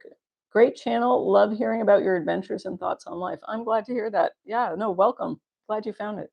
I always welcome positive people, even if you don't agree with me. As long as you're the type of person who likes to take charge of your life, you're in the right place. Emmanuel says, if you could only choose one place to live abroad as a 25-year-old, what would it be? Oh, that's a tough question. When I was 25, I think I would answer that question very differently. So uh, that's why it's difficult to answer that question, because I am nowhere near 25 anymore, and I- I've been to so many cities, but it just depends what quality of life you're looking for. Now, now that I've had all the experiences that I've had, I would probably say that I developing a healthy mindset and a good quality of life would probably be good in a Nordic um, country, just because there's maybe like Denmark or Norway, maybe Denmark. I think I don't know. I wouldn't necessarily live in Denmark long term. It's really, really small, but people just seem a little more balanced there than a lot of places. But if you're super creative, um, some of the Polish cities are really underrated, like Krakow and Warsaw. Yeah, I don't know. I don't know where you are from. I don't know what your passport status is, because certain you can't live in certain places unless you get jobs and get visas, and it's really hard to answer that question. But yeah, I think if you don't mind the cold, um, and also some smaller American cities. If you are in the US, there are smaller American cities. And I'm talking about populations of like 100,000, 150,000 or less. They may be cool as long as they're not. Um, there are some I used to love, but they're overridden with homeless people, or they're just becoming painfully expensive. Like one city I used to recommend to people was Portsmouth, New Hampshire, which I love. It's a fantastic city. Don't get me wrong, but it is very expensive. The last time I checked, yeah, it used to be very affordable, and it's just it's on the water. It's stunning. It's fairly well run. It's clean, and beautiful, and great restaurants. It just depends. So if you can find other small cities that haven't been totally captured by big money, and there are plenty of them. It's just I haven't been to a lot of them, so I don't want to say anything that's not validated by my own experiences. Global vagabond. Yay! Thank you so much. Glad you're here, and I appreciate the compliment on my haircut. Yeah, it's a lot easier. Um, Long hair I love it, but it just gets exhausting to deal with. It takes forever to get the knots out. So it was time to chop it all off. Let's see. Pamela says, I never realized until listening to you about the art and culture of South Korea. I have known many Koreans, and every single one was exceptional. I also love that you have such a kindred spirit with the UK. Yes, I, I have an affinity for both countries and cultures. I really do.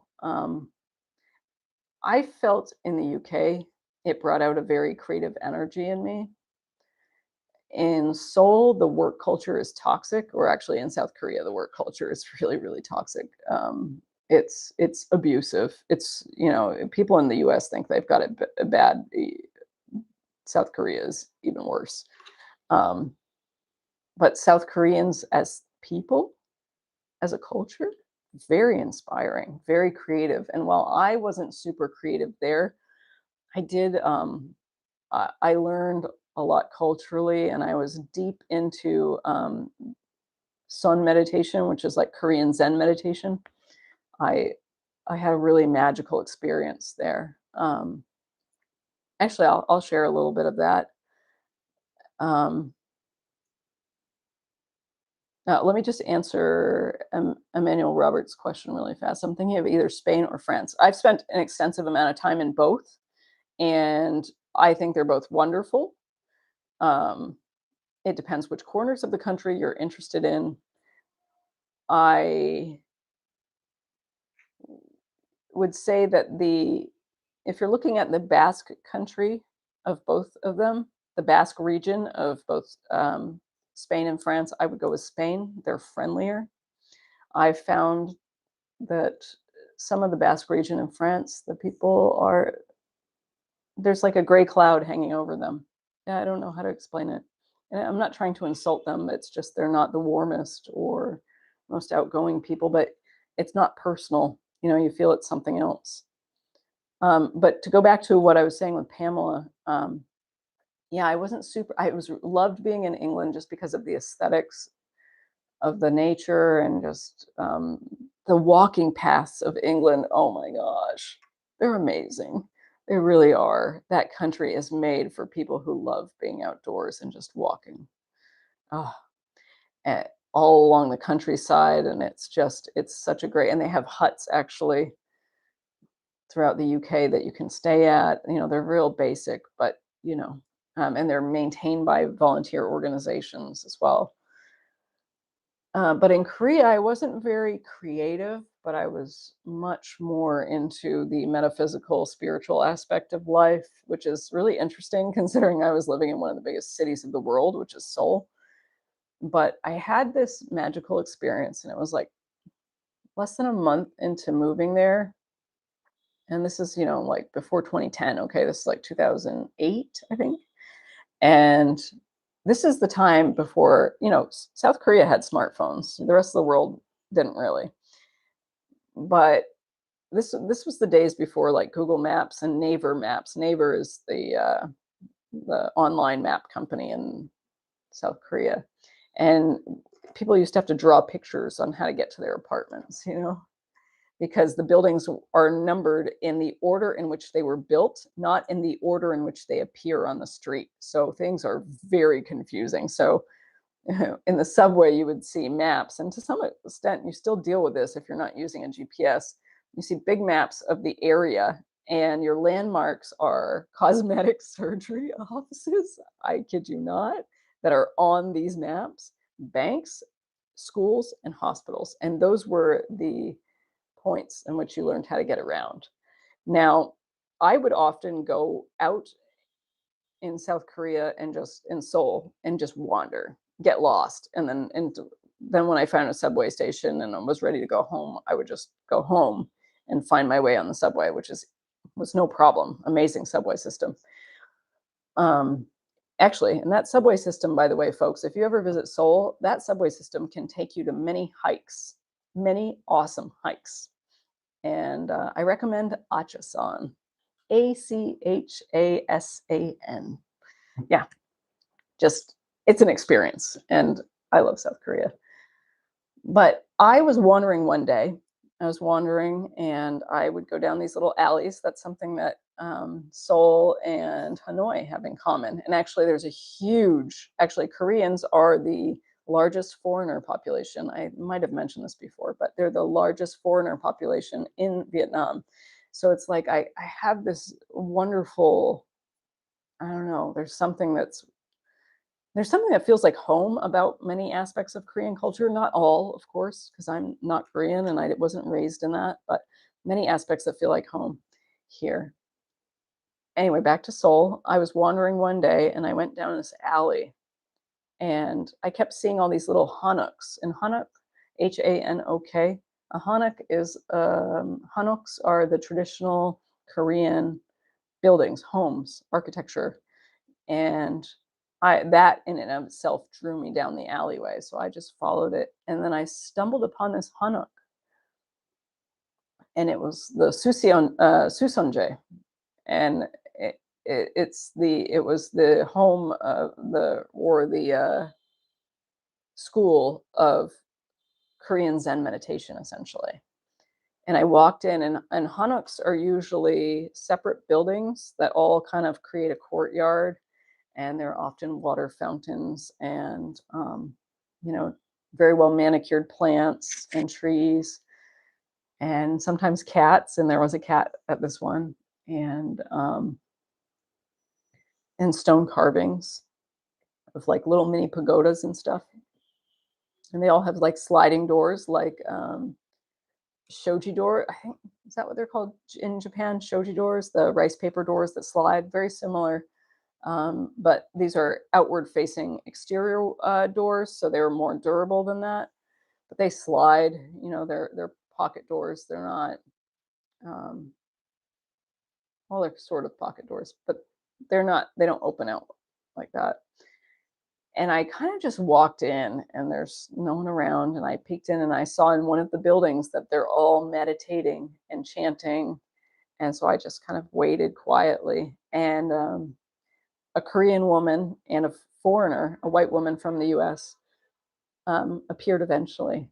And I just asked, could I learn more about this? And they started sharing with me, and I said, can I ever learn this from you? And I suspected I could, because there was a foreign woman talking with a Korean woman to me. So, and I was fortunate to learn that there were classes, and there were very few foreigners. And I would get to go to classes of just like 3, 4 people. The most I ever had in a class was 6, I think. And the Korean woman went by the name Michelle in English. She was amazing. And I can't remember the foreigner's name. She was very kind as well, very welcoming, both of them. And I went there for almost, I would say for the rest of my time there, so almost a full year. And I went 5 to sometimes 7 times a week, even though it was a long subway journey from where I was living. And oh my God, that blew my mind. So while I wasn't in Seoul for creative, like I wasn't generating creative projects or anything, there was that aspect that really kept it rich for me. I got to learn like a lot of traditional Korean exercises that they would use to warm up the body and to energize the body before meditating. And you learn a lot about yourself in the process and the culture. So that was a real gift of living in Seoul, real gift. And unfortunately, I remember reading on their website several years later after I left that they had to leave that hanok, that it was going to that I think the person who owned it was selling it, and it got bulldozed, and they had to move to some regular urban concrete blah, but they're still going. Actually, is anyone interested? I'm gonna, in case you are, folks, there is a US location of this Korean Zen meditation. Let me just look it up for you, just in case you're interested.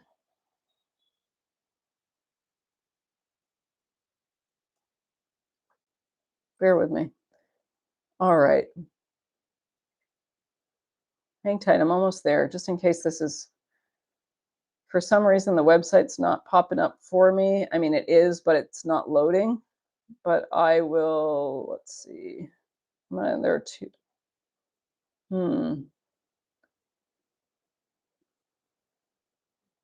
I'm just going to copy it. It may work for other people. I have weird stuff happen to me over here on the internet, but here it is. There's a .org, and it's not working, but this one is going to a page, but it's not loading anything for me. So in case that works for you, it's there. Last I checked, there was a hub in New Jersey, and they did like courses, like retreat courses and stuff. So let's see. I want to just catch up on some comments here.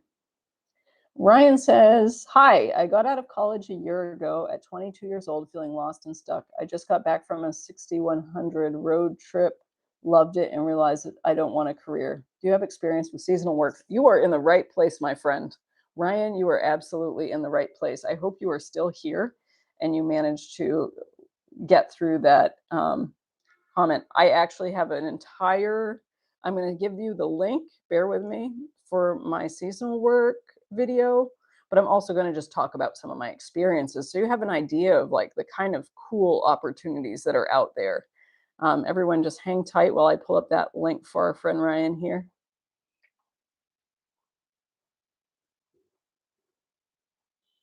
Um, Here we go. All right, Ryan, you might want to just open this, save this link or open it in another window for later. There you go. My experience with seasonal work. So even if you're not looking for a seasonal job, you might find this interesting.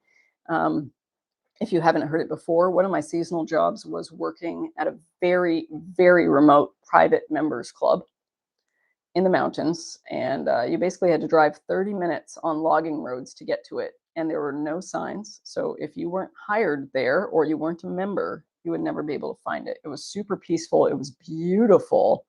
It was like a paradise, thousands and thousands of acres to play on. No doubt. When you're not working, you get to go and fish and hike and just swim, and phenomenal place. But it was so cool. It was a private members club, ultra wealthy folks, but most people were actually very nice. So contrary to some of them are not people I would normally associate with in normal life if I had the opportunity to, just because some of them were a little uh, disconnected from the reality that the rest of us live in. But there were a lot of down to earth, really kind people who were members there. So it was a positive experience. But it was really cool because I got to live in an old antique log cabin. It was stunning. And I loved reading by, it wasn't candlelight, they were propane lamps, but we didn't have electricity. We had gravity fed water, it was hot water, and it was just really, really awesome. And really just your nervous system calms down and you feel so relaxed in such places. But I've also worked in places that are like tourist hotbeds where you get to be paid to live and work. I got free housing in some places, subsidized housing in others, so it's really affordable. I'd say Colorado has the least affordable housing, and Montana when it comes to employee housing. So if you can find a good job that gives you free housing in those states, you'll make a lot of money because they pay well. California pays well too. Washington pays well. Maine pays well. And just look at places with high minimum wages. I think and a lot of them offer free or subsidized meals too, or just meal discounts. So that's worth considering, so that you pick jobs in places that A, you're interested in, and then B, and also if there are places that you are interested in that have low minimum wages and the jobs don't pay well, but you want the experience, that's also awesome too. I've done that kind of thing. I know people that go down to, I think it's in Georgia or Tennessee, I can't remember, and they whitewater raft. They're whitewater rafting guides, and these companies will pay them to get the certification and training and put them through it themselves, and then they get to work. But they don't make tons of money, but they make great tips. So that's also a cool experience that you can have. So really, if money is your priority, then pick the states with the highest minimum wages and then pick your jobs that way, and then you can choose ones that have free housing. But yeah, I mean, I've got to live in places and work and just, places that people pay tons of money to visit, but I actually got to be there for 4 to 6 months, which is such a treat. It really is. So I wish you the best on that. If you have any more questions, Ryan, throw them my way. Chalky Habit just dropped in. Been strongly wanting to move to the Netherlands or Germany for a few years. Any good resources off the top of your head to make this happen? Chalky Habit, my big question is where are you a citizen of? Because that is a very big factor in my answer. So if you could put that in the chat, I promise to get to it. Colby, welcome. I've been going through a difficult breakup, so seeing others living solo and thriving is super helpful and inspiring. Thank you for sharing. You bet. Absolutely, Colby. And I would say, Colby, I just want to let you know that everything is an opportunity. So even when it's challenging and painful at the time, in hindsight, you will be able to look back and say, oh, wow, good thing that happened. Or, you'll see why it happened. And usually not maybe 99% of the time, it's a relief. And also, I would say that everywhere I've moved solo. I've never moved with someone. So, my theory on life is that if I waited to do things that I wanted to do and waited for other people to join me, I'd never do them. I would have never had this life that I've created for myself. And I've done it with not a lot of money. So, everyone always like asks me in my why I never pursued a career video if I've this is how little imagination some people have. They think I either A, have a rich husband, B, have a trust fund, or C, live off the government. It's like, actually, none of the above. You just have to be creative. So yeah, um, just know that no matter what you're going through now, opportunities and doors will open for you, and you can meet a lot of great people when you're somewhere new, out and about. You just have to be open to it. And I think also finding a place where people are open in general is really important. Uh, Emmanuel says, I'm thinking either Nice, France, or Girona, Spain, near Barcelona. Okay, so I have not been to Girona, and I have not been to Nice, actually. Nice is, I know someone from Nice, and they love it to bits. So there's that element. My recommendation is visiting both. The way, I often say that the best way to know, like if you're just making a trip, just go for it. You know what I mean? But if you're going to move somewhere and it's going to be a long-term move, I recommend visiting because you don't ever really know the right place until you feel it. And I'm sorry that that is not a left brain sort of answer, but that is how I know whether a place is really for me. You feel the energy of it. Yep. And also, can you make a good lifestyle, the lifestyle that you want from that place? And being on the ground is the only way to truly know that for sure. I wish you the best. Both sound like beautiful options, though. Um, yeah, beautiful. And also make sure I'm not sure about Hirona, but make sure the place is open to having foreigners.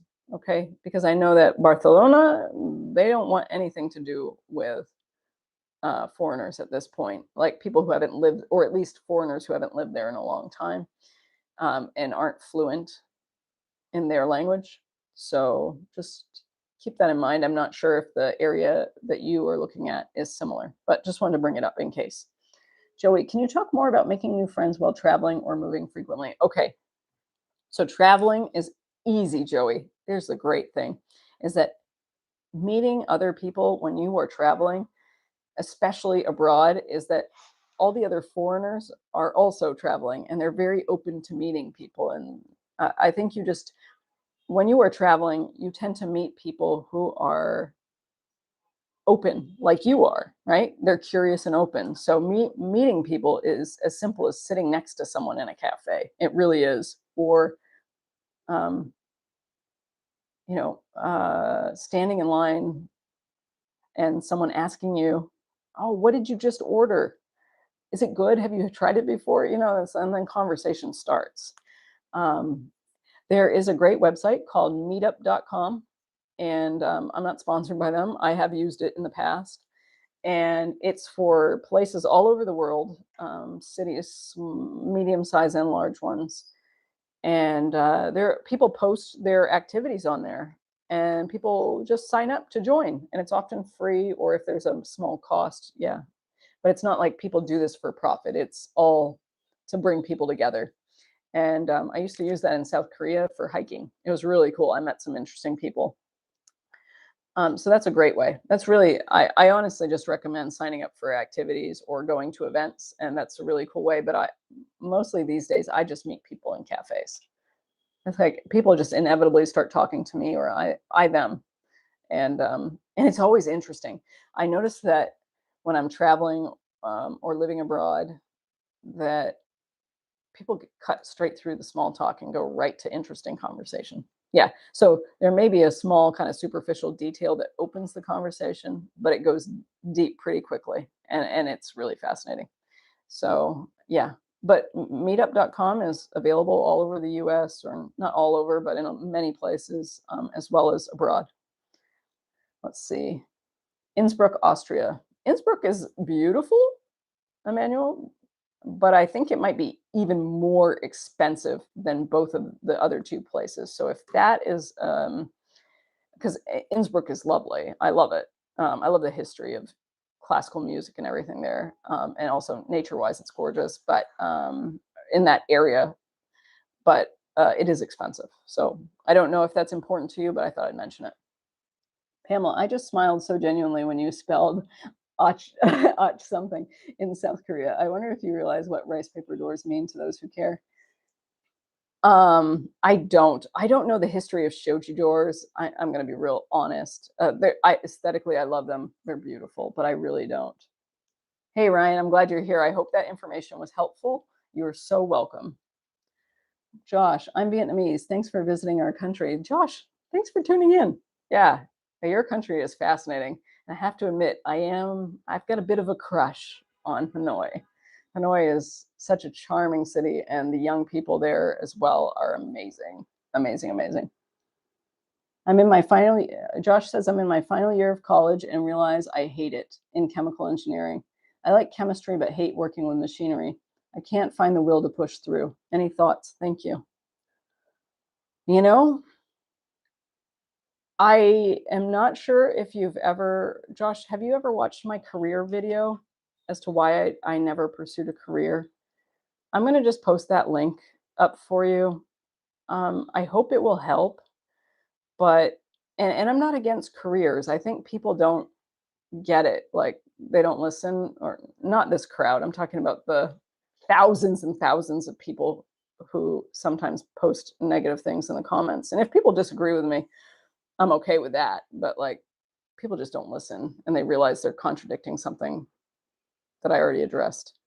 But here it is, Josh. I hope it helps you. I had some anxiety. I got quite an incredible job offer out of college, and everything in my body told me this is wrong for you, for me, I should say. And for someone else, it may have been the right thing, but my entire body was just like, hell no. And I hope that that video helps. Josh, I have sometimes found that taking a breather, and this is advice I gave earlier to another one of our friends in this conversation, and I wouldn't say it's advice, I'm just offering my own experiences and what I've found valuable. I don't, I think only you can decide what's right, but my insight would be to take a breather. If, especially, you're probably in between or just about to be in between semesters, can you take a semester off? Can you breathe? Can you take a moment? You could get your degree in chemical engineering, but it doesn't mean you have to pursue that career-wise. I don't know if if you're planning to live and work in Vietnam or live elsewhere. It depends. And I don't know the flexibility of the Vietnamese workforce and work environments, because in the US you can get a degree in something and then go pursue a completely different field, and that's acceptable. But I don't know. So if you could provide me with a little more information, I might be able to offer some more insight. Um,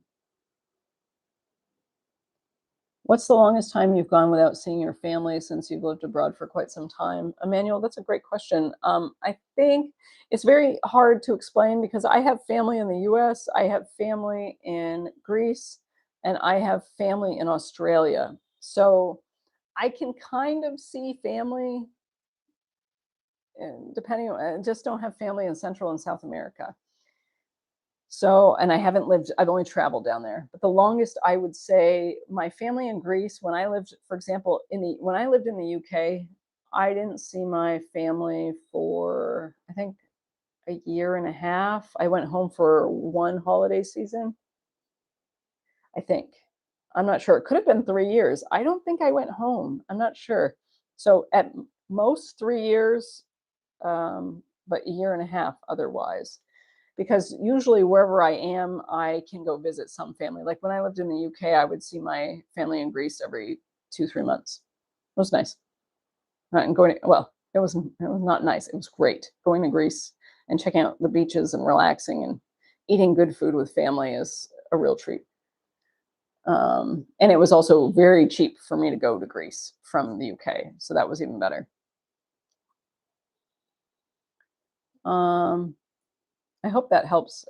For me, I love my family, but I am not like a lot of people. A lot of people need to see their family regularly, and I am not that way. Um, yeah, I don't know. It's just, yeah, I I have great relationships with my mom, my dad, my stepmom. Some of my cousins I'm close with. They're actually my older cousins. They're like in their 70s and they're amazing. I like I have a good relationship with my uncle and his partner, and a great relationship with my family in Australia. I haven't seen them in ages, but yeah, it's just, I am uh, I don't need frequency. I just need quality. So when I see them, I really savor it. Let's see. Brian, answer D. Read Walden and listen to Gandhi. Yes, yes, indeed. I'm not sure who that was for, but that is sage guidance at all times. Usually, between Gandhi and Thoreau, you can find the answers to most dilemmas in life. William, the quiet life shared humor when shared. Do you keep a diary? Oh, okay. Good question. Um, I used to, sometimes I do and sometimes I don't. I used to have journals, and actually when I shared a home with a relative, that's the one I took the smart meter off if you heard me earlier. I I'm not, I don't like collecting stuff, and I had a bonfire because I have a big fire pit at that, or I had one at that place, and it's kind of, I think it's gone now, but it was a good sized fire pit, and I I burnt all my old journals. I have this specific type of notebook that I use for journaling, and it's all recycled paper, and I just remove the staples. And yeah, one of my evenings where I was sitting by the fire, I just tossed all of them in except one, um, and that was from my journey on the Camino, which was amazing, by the way. I highly recommend that experience if it interests you. But I saved those because I plan to use them for a writing project in the future.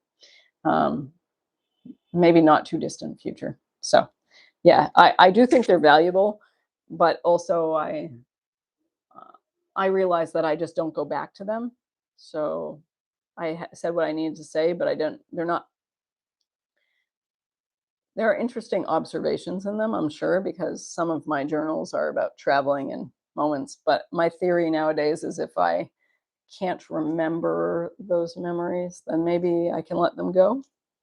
Because I'm not going to use those journals for writing experiences. So that's why I burnt them all. It was like a purging of sorts. It was cleansing. I don't know.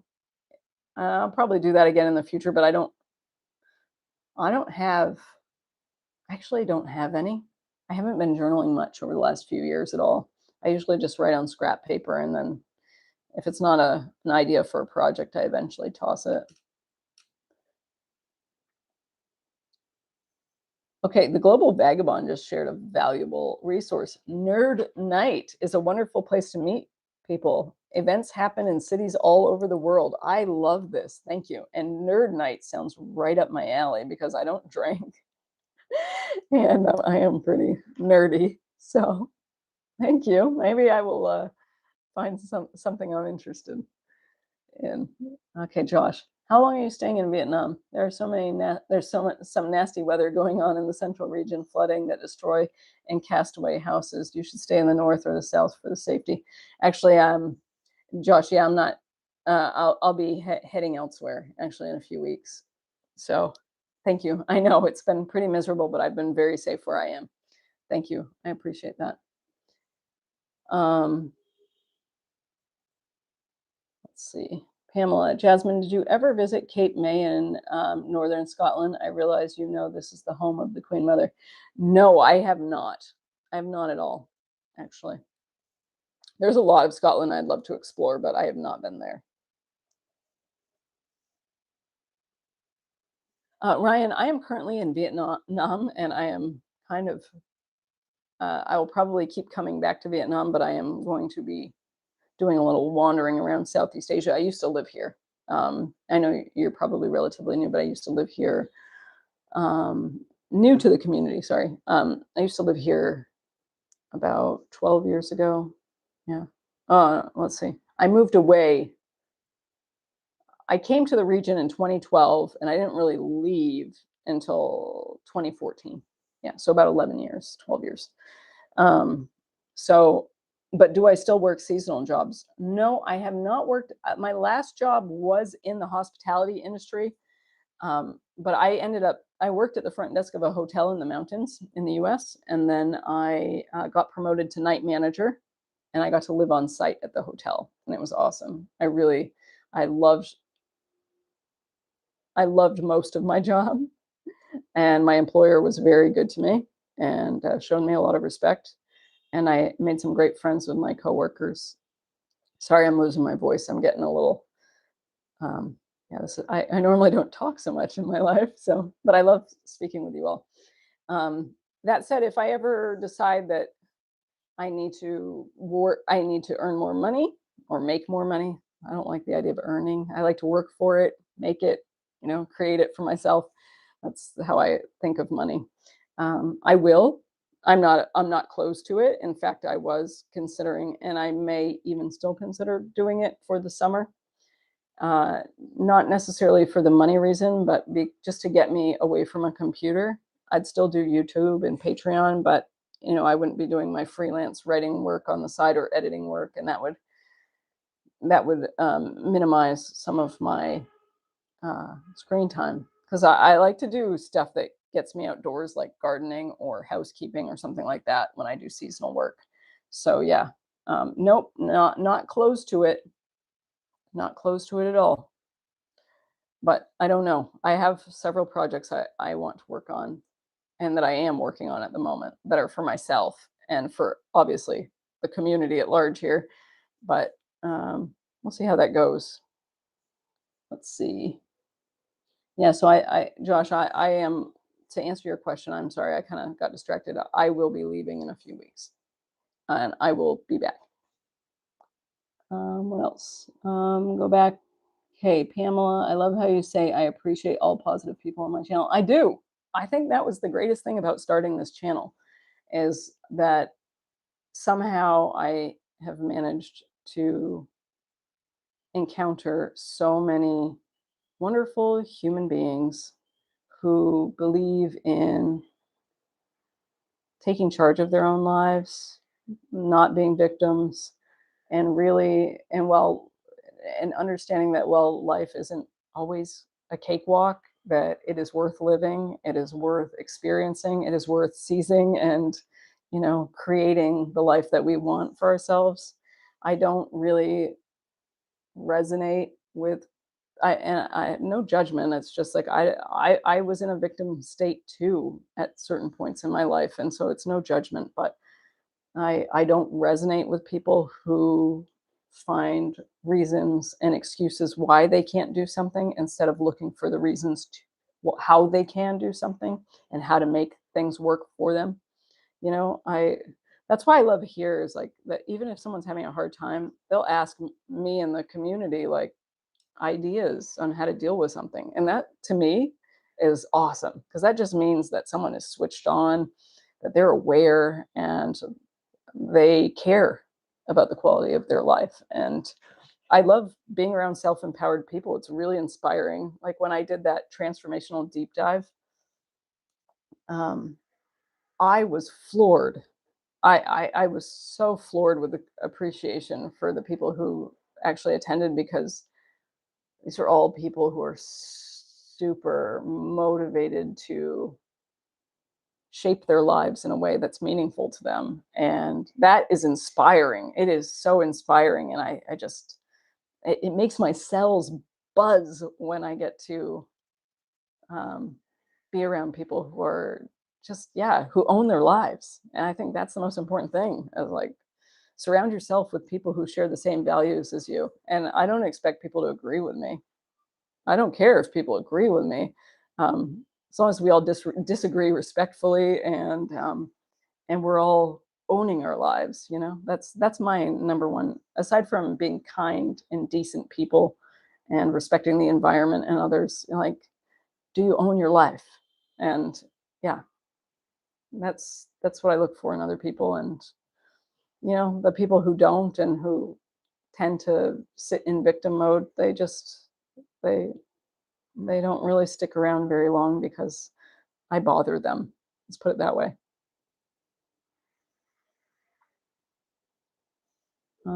Emmanuel, I used to be a front desk associate at a hotel. Can you tell me the hotel name? No, I don't share that. And that's largely because it was in a small town, and that town is, I'm trying to minimize the discovery of that town for the sake of the local people, because it is currently under siege by a lot of wealthy people trying to change it.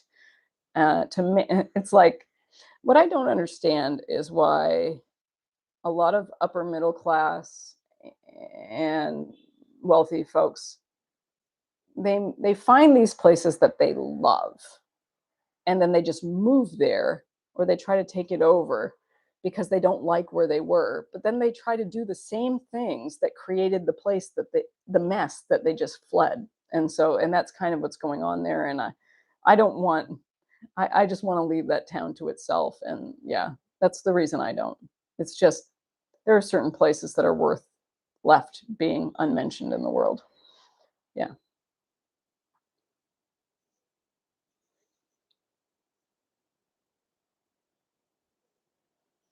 Yeah, Pamela, read a book and check out a map. Those are great ways to be. Um, I'm always shocked by the amount of people who can't read a map. As I always had a paper map in the US in my vehicle for whichever state I'm living in. There is a paper map, like an atlas, and people think I'm nuts. A lot of people think I'm nuts. I'm like, hey, how many times has your GPS gone out? How long did it take you to find your way to where you needed to go? And it has saved my butt many a time. Also, I intuitively kind of have a decent sense of direction. I wouldn't say it's perfect, but it's fairly good. And so I can kind of visualize where I was, where I was coming from. I remember landmarks. Like, my eyes are very good at tracking places. I'm very visual. Yeah, tides. Tides says, even if you are actually a victim of something, how does focusing on it help? Absolutely. And to follow up on that, the key is, how do you respond? Not react, but how do you respond? Like, do you take it, like, do you choose to move forward? Do you learn something from that experience? Do you choose to heal, or do you decide to, or do you choose to dwell in the victimhood? And that really separates the people there, because lots of people have been victims of things in their lives, whether it's child abuse or whatever. And I know lots of people who have chosen to create a better life for themselves and say, hey, I'm not going to do that when I'm a parent, or I'm not going to let this define me. And that's amazing, to, like, for example, to be subjected to horrible things as a child, and then as an adult still be able to choose to create a good life for yourself. That's the beauty of being human, is that we have that power. We have that power. Do we choose to? And I mean, I'm talking about people that shouldn't even, like, they're alive against all odds, and they're some of the most inspiring and strong people I think they have endured horrific things, a few of them. And yeah, and they're some of the most upbeat, optimistic, realistic, but optimistic at the same time, people I've ever met. They're very grounded, but very, very, very bright outlooks on life. It's when you meet these kind of people, you know, you just have to let go of expecting other people to rise to that level and just accept that, people will emerge from their victimhood when they're ready, and that everyone evolves at a different pace. But yeah, I totally agree with you. Dwelling in that space of victimhood does not help, although sometimes it's a necessary part of people's evolution. I guess some people have to sit in that pity me pain cycle for a long time before they can emerge. And sometimes people never emerge from it in this lifetime. Maybe they do in the next one. I don't know. And if you don't believe in the next lifetime, then disregard. Sorry. It's just, yeah, I am someone who believes that there was more before this and there's more after this. So that's why I say that.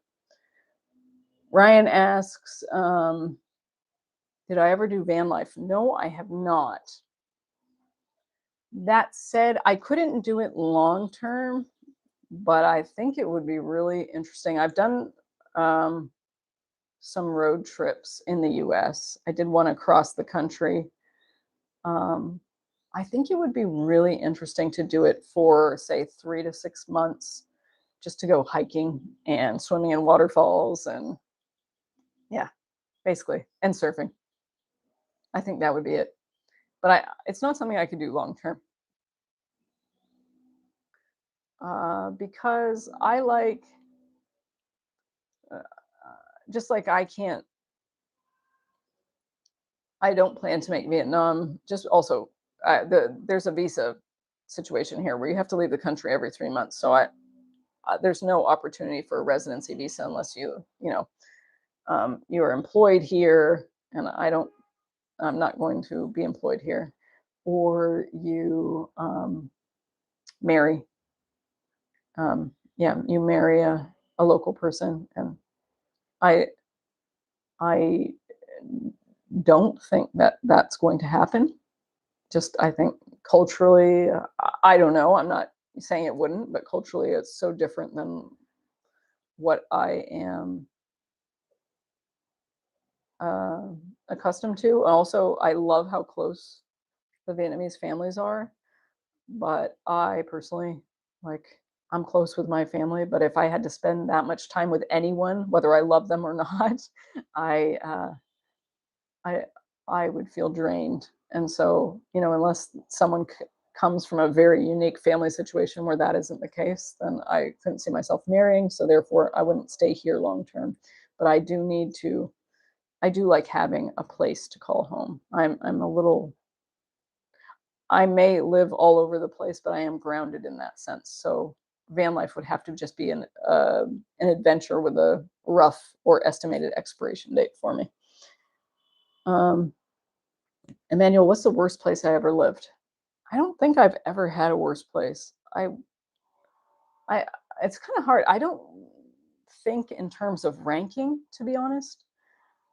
Um, you know, but that's why I said it was very earlier, and you probably weren't here when I said that, but said it was very unusual when I said that Hanoi is the most interesting city I've ever been in. I really love it. It's fascinating. Um, Usually, there I just see things as, you know, in they're like spectrums of all aspects of life for a city, and I just see whether they resonate with me better. So, like, what is a great city to me is going to be a terrible city to another. Like, for example, I can say that, so it's not the worst city, but for me, I didn't like it at all. I couldn't wait to get out, which was Darwin, Australia. No offense, Australia, I love you, but I don't love Darwin. And it was like the city felt like it was steeped in old beer. Like, I just, yeah, it was like the only place I found that I liked was the library. Yeah, yeah, it was really, just felt like a city that I didn't share any values with, and the indigenous people, just seemed like they were in a really bad state. It was quite sad. Um, Tide says they don't recognize that it was them and their chance outlook that ruined the place they left, a lack of self reflection. Yeah, everything is reflection. And everything's a choice. You just have to keep, a lot of people, for example, and I will just, there, there's a there's a spectrum here. Almost all the time there is a choice. Sometimes you're under more stress and coercion to make a choice, um, and the coercion pushes you towards a certain choice. But ultimately, we all still have choices in life. That's kind of what I'm getting at. Just how easy that choice is another story. And yeah, Tide's comment was in reference to why people bring the culture they were fleeing to the new place. Oh yes, absolutely. Yeah, yeah, it's really mindless, and it's a very unconscious way of being. It's like if you love this place so much, hello, hello. Actually, there was oh, this was super funny. One of my friends, I'm sure I still have it somewhere. If I dig it up, it's really funny. It was a billboard in Florida that got put up in 2020 or 2021. And I can't remember which part of Florida because they don't live in Florida. They were just visiting and traveling around.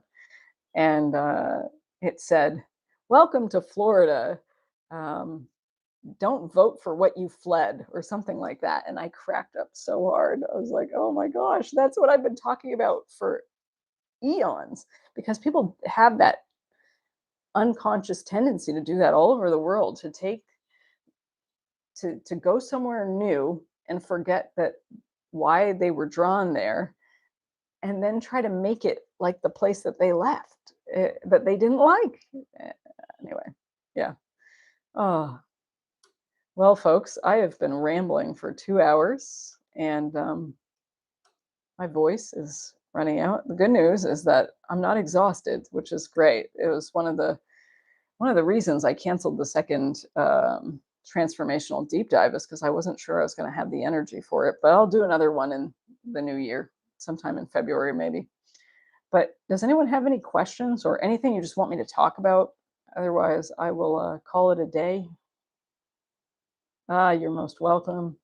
You're most welcome. I have 25 of you here. Awesome. Thanks for sticking around for so long. It's fun to hang out. Um, I'll just give it another minute or so to see if anyone has any questions or just something they want me to talk about in general. But yeah, I have to say, I'm looking forward to sunshine elsewhere. Vietnam, oh, I love you, but Central Vietnam has just been, the locals in this area um, have told me this is the worst rainy season that they've experienced in their lifetimes. I figures that the season I show up here, that's the case. Oh my gosh. The good news is that it's warm. I can still get my healthy dose of sunlight. You're most welcome, Brian. Thank you for being here always and sharing your wisdom too. Gandhi and Thoreau are always, yes, when in doubt, consult both. Oh, okay. Emmanuel would like me to talk about loneliness as an independent-minded person. Oh, Adrian, you're so welcome. You know what? That's actually, I've done 2 videos on loneliness, and the third one is coming up next week, Sunday, or this coming Sunday, I should say. And that one is going to be about loneliness and solitude and the difference. And I would say that being a sort of solo traveler and, um, well, Perry, and I'll be here for a little bit. Don't worry, we've got questions here. Um, Loneliness is an opportunity, and a lot of people fear it. And also, I just want to say that, and I know, please don't think that the irony is not lost on me here, that I'm saying this on a screen, on a platform. If I could communicate with all of you without using the internet, I would, but I must. And I would say that a lot of people feel lonely because they spend too much time staring at screens and not living out in the world. So that's one solution. Another solution is to spend time alone with yourself, um, quietly, whether it's reading a book, painting, playing music, hiking, gardening, building something, whatever it is. But spending time with yourself, creating something, helps bridge that gap between loneliness and solitude. Solitude is really a space in which you exist in your own company and you're not having the input from outside sources or outside people or whatever. That's my theory, at least. And I think the more that you do this, the less lonely you feel. I tend to not experience loneliness. I enjoy my own company. I have creative endeavors that I get lost in. And I think by losing myself in those endeavors, as I suggested earlier, you get to know yourself a lot and become really comfortable in your own skin. It also builds, you build a relationship with yourself. And the more you do that, and the more you do that regularly, not just one burst um, and then forget about it and then don't do anything for a long time. It's like a consistent practice of sorts, ritual, whatever you want to call it. Um, the more loneliness just kind of disappears. But loneliness is an opportunity. It's just there to teach us, to show us where we need to give to ourselves more. Um, Unfortunately, a lot of people fear loneliness. And so then they go and like just use other people to distract themselves and then also our devices too. There's a balance. These things are great, but there's a balance. Also, I should mention that a lot of the leading doctors and scientists in the study of blue light are showing that blue light from our screens and LED lights and fluorescent lighting, it's isolated blue light. Blue light is not harmful when it's also in the presence of red light and purple light. But when it's isolated from red and purple light, it can actually cause major mental disorders, including depression and heightened loneliness. So that's something to consider. These are blue light blockers. For those who are unaware as why I'm wearing dark lens glasses.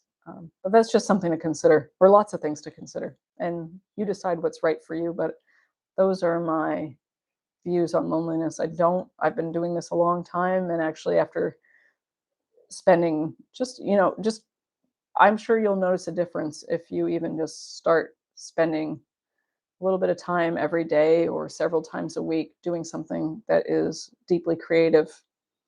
Even if you judge yourself to not be good at it, if you enjoy doing it, do it, because that is one of the fastest ways to cure loneliness.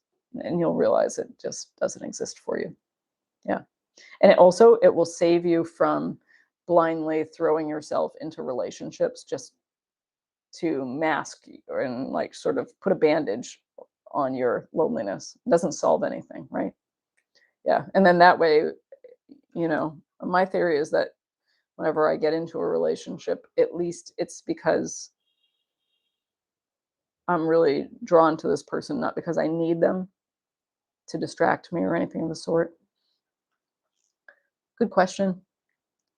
Um, Global Vagabond. When I meditate, I feel that I'm connected with the trillions of beings around the universe, even though I'm alone when I do it. Absolutely. I feel that too. Yeah, you just it's that unity, that sense of unity. I hear you. I agree. And also meditation is great for loneliness, but you have to be willing to face your loneliness in that meditation. So I hope that um, helps answer Emmanuel's question about loneliness as an independent minded person. Oh, my creative outlet is mostly writing. So yeah, I get lost in that very easily. I have several projects I'm working on. One that I'm focusing on, but others when I need just to change a pace and to switch up mind. One is creative and one is more, research science based. So I go between them based on my mood, but I am more focused on the creative one. Johnny, I actually a lot of people ask me that, and I don't tell anyone. Yeah.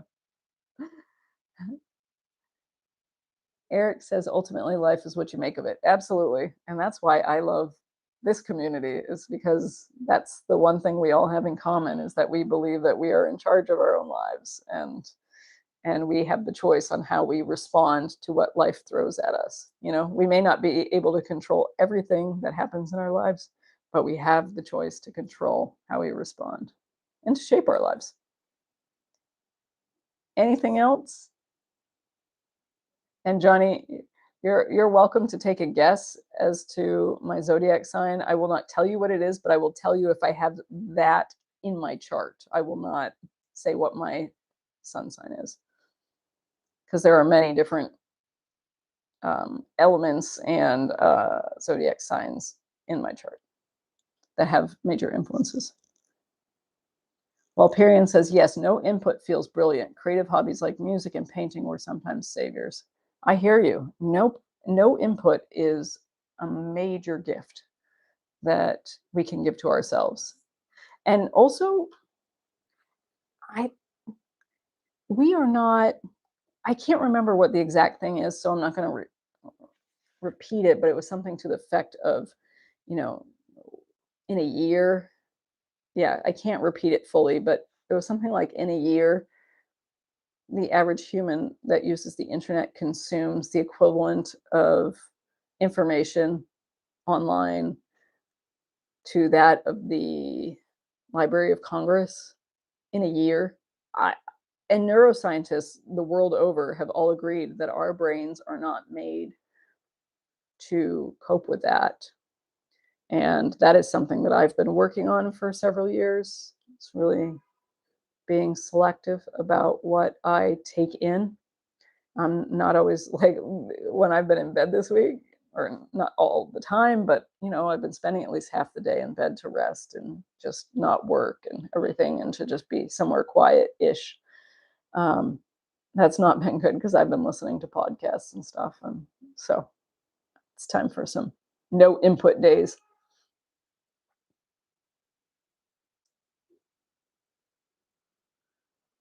Libra. I have some air in my chart. Let's see, tides of truth. Maybe life itself is a hobby. You know what? That's actually a beautiful way to put it. If you treat life like a hobby and like a project that you're interested in, then yeah, we might all be a lot more happy. You're not fully convinced my name is Jasmine. That I can assure you. My legal first name is Jasmine, but you don't have to believe me. Yeah, it was funny. My mother had several names for me, and she wasn't sure. So, and she didn't get a sonogram to find out if I was a boy or a girl. She told my dad that it's a girl, and she just started buying clothes. She knew, and a lot of mothers do. She started buying clothes, and my dad was very open to names. He was like, "You can pick a list of names, and then I will help you choose one." He wasn't attached to one name, and the names were Daniela, Chantel, and Jasmine. And I'm definitely not a Chantel. Thank goodness they didn't name me that. And Daniela, I could probably go by Danny, but Jasmine is more, like, my nicknames as a kid were fantastic. Jazz, Jazzy, and Spaz. Oh my gosh. My I was one of the shortest kids on my soccer team when I was younger. And you believe me? Well, I'm going to tell you the story anyway, because it's about my nickname. And I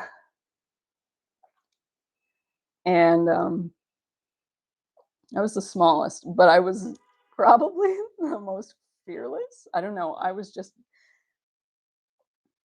yeah, I was always on defense. I was almost always on defense. And I talked about some of this in my video that says Kid Mischief on the thumbnail. And it's a stories about my childhood and my childhood best friend, I had really fun making that video, and no one watched it. Well, relatively no one watched it.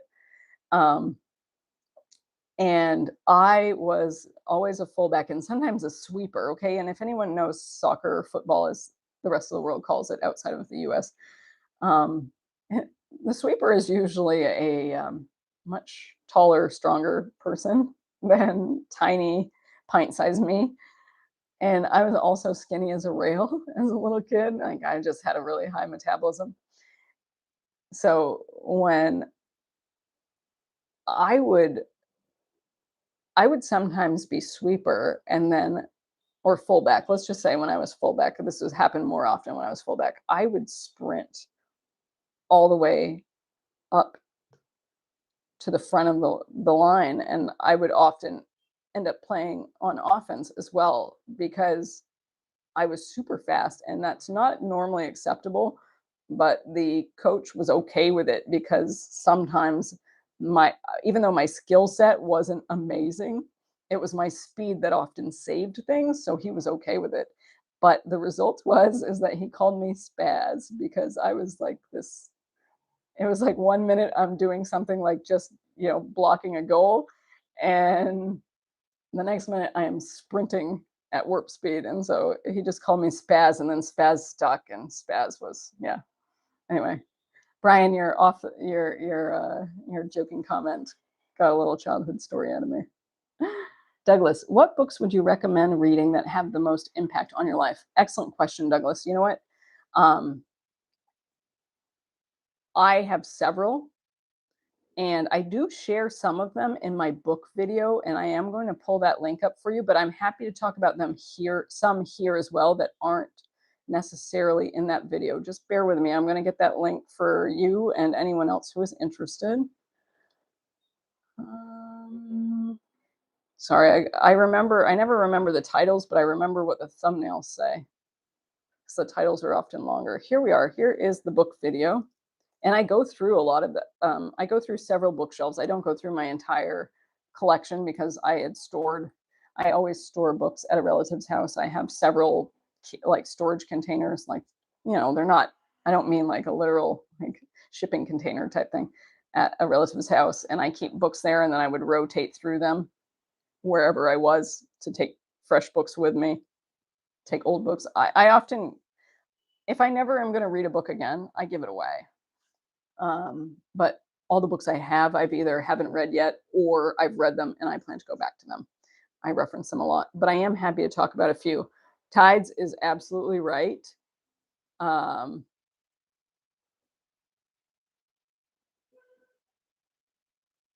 Walden is a huge one, and I'm happy to tell a bit of a story about that. I'm not sure if I've shared it here. I think I might have, but so as I said earlier in this conversation, I went to college at a very good school. I didn't really love it. It wasn't horrible, but I didn't love it. I didn't think it was a healthy place to be, at least for me. I didn't think it was. I had some great professors and an amazing boss, but I remember feeling completely like there was something wrong with the culture there. And by wrong, I'm not trying to judge, but it just felt unhealthy. And it felt very foreign to the laid back sort of vibe that I grew up with. You grow up in a beach culture. It's like, yeah, it's, my parents were hard workers. I had an entrepreneur father, and a hardworking American mother. And, I'm not judging people in that sense, but I can say when something feels, it's the real moneyed set of folks with binge drinking involved and stuff like that. And I personally had a bit of experience in that, partying scene, and I was so unhealthy for me. But yet at the same time, there were certain things that kept me from going off the deep end. And one of them was my jobs. Actually, at one point in college, I worked 3 jobs. I was one of those grant kids, you know what I mean? Like, I got grants because of um, financial need, not because I was like super stellar like, varsity athlete in high school or anything like that. No, it wasn't that. It was financial need. And then also, yeah, so there was a point where I worked 3 jobs, but one of those jobs where I had that amazing boss, that job, because it was a manager position and I had 2 other very part-time jobs. Yeah, I don't know how I did all of this. It was kind of crazy. But she, that boss and that job really helped keep me, even when came ungrounded and lost my way a little bit. It always kept bringing me back to center because I had that responsibility, and I had this person in my life who was older than me who had really great faith in me.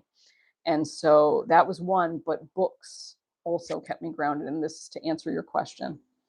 The books, one of those books was Walden. So I was in my college dorm freshman year, and I had roommates who, by the way, I love now. We love now, but as freshmen in college, it was like the craziest combination. You could not put together three more different and clashing personalities and habits. It was horrible. It was bad for us, but we became great friends later. And I've been to I've kept in touch with both off and on, and even went to one of their weddings. I was able to go to one of their weddings. So yeah, but I remember being alone in my dorm room, which did not happen very often. And I had Walden with me, and I decided to open it up. I hadn't read it. And within the first chapter where he's talking about economy and stuff, I was I was in awe. I sat there and I was like, "Oh my gosh, this makes so much sense." But I was so young at the time, so even though it made a lot of sense, I had to it took me years and years to integrate it. And I won't get into this story now because it's part of what I'm writing about in one of my projects, but I will give you a brief hint is that there was a later point in my life where I gave away almost everything I owned, almost. And and it and I ended up in this really monastic sort of setting reading Walden. And I picked up the book because I was going through that massive change, living in a city. I had really high end clients for the work I was doing. And by high end, I just mean extremely wealthy, like obscenely wealthy, and some quite famous. And I, the work, the clothes, the culture just didn't resonate with me. And I went back to Walden. I gave up my beautiful apartment that I shared with two friends, my flat. I was in the UK, and I moved myself to somewhere very Spartan and monastic like, and gave away almost everything. And I did all that because I read Walden so early on, and it stuck with me.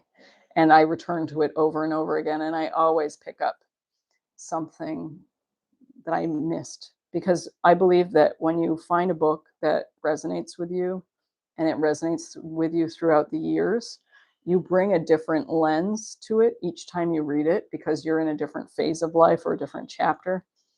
And yeah, and Walden is one of those books that I've kept going back to and back to. Um, I also, Pamela, wishing you the best. Thank you for joining. I wish you a wonderful night. Thank you for being here. As always, pleasure to see you. Another book. Oh, and by the way, I have one. I think it was like my second and third video. It's a two-part series. They're like my second and third video, I believe, or within the first 10, and it's a two-part series. And I think the thumbnail says something like "Society is Cooked." I can't remember. I didn't come up with that one, but I think that's what it says. But those two videos, I do talk about some books that really impact me as well as the one on my book video. I will say another book that I really come back to a lot in the 10 years that I've had it is The Man Who Quit Money, and that is by Mark Sundin. I'll just type it here. The Man Who Quit Money by Mark Sundin. I actually have an autographed copy. I love it. It's really battered, but it is a book about Daniel Schellebarger, who goes by the name Daniel Suelo. And Daniel lived, I think it was either 13 or 15 years and without money. Yeah, amazing. And he actually probably, during that time, he probably works more than the average American because he spends all of his time helping other people, basically, when he's, in the form of work, whether it's repairing things for them or working on their farm or taking care of their animals or whatever. And he's just an amazing, sensitive soul who asks a lot of important questions. And what I love is that he doesn't expect everyone to live like him. He just wants to live the way he wants to live, but he also wants his life to maybe elicit questions within people so that we, you know, we can change our lives in certain ways. That was Douglas. I agree. Books, travel, and books have changed me more than anything in the world. Transformed me and have been my sort of touchstones, if you will. So that's one, The Man Who Quit Money by Mark Sundin. I will give Mark Sundin total credit for being a mind-blowingly talented writer. He is probably one of the most underrated writers alive in the U.S. today. He he is so gifted. Not only does he share the cognitive dissonance that he experiences by interacting with Daniel, because actually he knew Daniel from a long time ago and then re-encounters him um, at, at a moneyless stage in his life. And so that he comes up against all of his own middle class American mindset or beliefs. And he talks about the challenges he faces with that and his lifestyle and how it makes him perceive things. And he uses that and threads it together with Daniel Suelo's life. And he is the most fair and balanced author I have encountered when it comes to a biographer. So yeah, he is deeply, deeply gifted. And even if you are, you have zero plans to give up money, just like I have no plans to give it up. Who knows what the future holds? But you know, um, I like to read books that challenge me. So that's another one. Um, I think I'm just trying to think of others because there are so many, but there's if you um, yeah, I think the book video is going to be best because it's too hard for me to choose. But those are two. Also, I love Mark Boyle. It's The Way Home. He actually is famous for being the moneyless man, or not The Man Who Quit Money, Daniel Suelo. The moneyless man is Mark Boyle. He's Irish. He gave up money for 3 years and he's interesting because he has found a way to live very minimally, um, but providing everything he needs through foraging, farming, and that's it. And like he doesn't hunt, but he does um, use fresh animals that have been killed on the road. Yeah. So he fishes. Um, so yeah, really interesting life. And he's in Ireland, and he is doing this in Ireland, and he has been doing this, living on very little money for a long time. The Way Home, Mark Boyle. But his book, The Way Home, his book, The Moneyless Man, is interesting. It goes through his whole experience. There is a little bit of that youthful naivete in there, but you can sense his maturity when you read The Way Home. Also, he has a book, and I think it's called The Moneyless Manifesto, which I also own. And that is really a cool resource because it gives you a lot of information and guidance on how to do certain things without spending money, which is, solve modern day problems without money is really, really useful. So, just some information. Tom, no, actually, Daniel Suelo paid off his debts. He did not quit paying his creditors. He actually paid off his student loans, and he had I believe he had a parking ticket or something when he borrowed his sister's vehicle, and he paid that off. And he literally put his remaining money, his remaining cash, the last few, like I think it was like 20 or 40 bucks or something that he had left to his name, in a payphone booth, and walked away from it. So he had no debt whatsoever. And oh, but you're talking about yourself. Sorry, I missed that last bit. Ha ha. Um, yeah, no, he literally he removed himself from it and just dedicated himself to serving others. He's interesting because he's a Christian, but very, he lives by the word of Jesus through and through, which I find fascinating, because when you see, if you've read the Bible, then you can kind of see the hypocrisy that a lot of us live in. And I'm not judging people. It's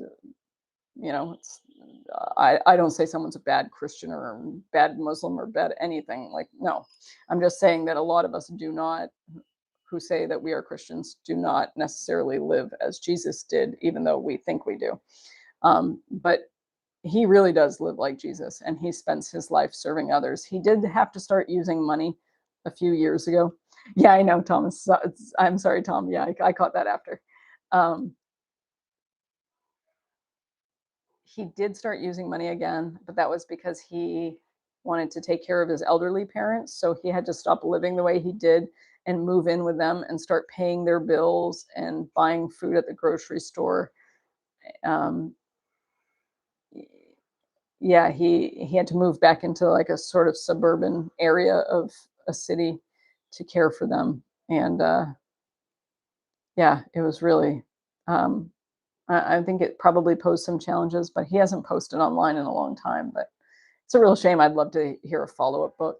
I know his father passed away, and as of like a year or two ago, his mother was still alive, late into her 90s, but I have no idea. He has a website. I don't remember what it's. I've bookmarked it, but on my old computer, but I don't have it here on my laptop. Anyway, anything else? I can't believe that everyone's still here after nearly, or there are 17 of you still here after nearly 3 hours. If there's nothing else you would like me to talk on, I will sign off.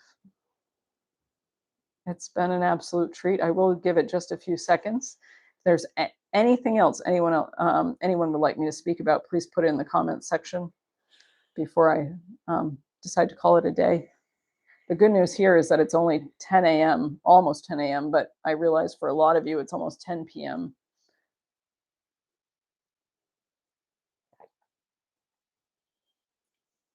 All right. Well, oh, sorry, Sasha.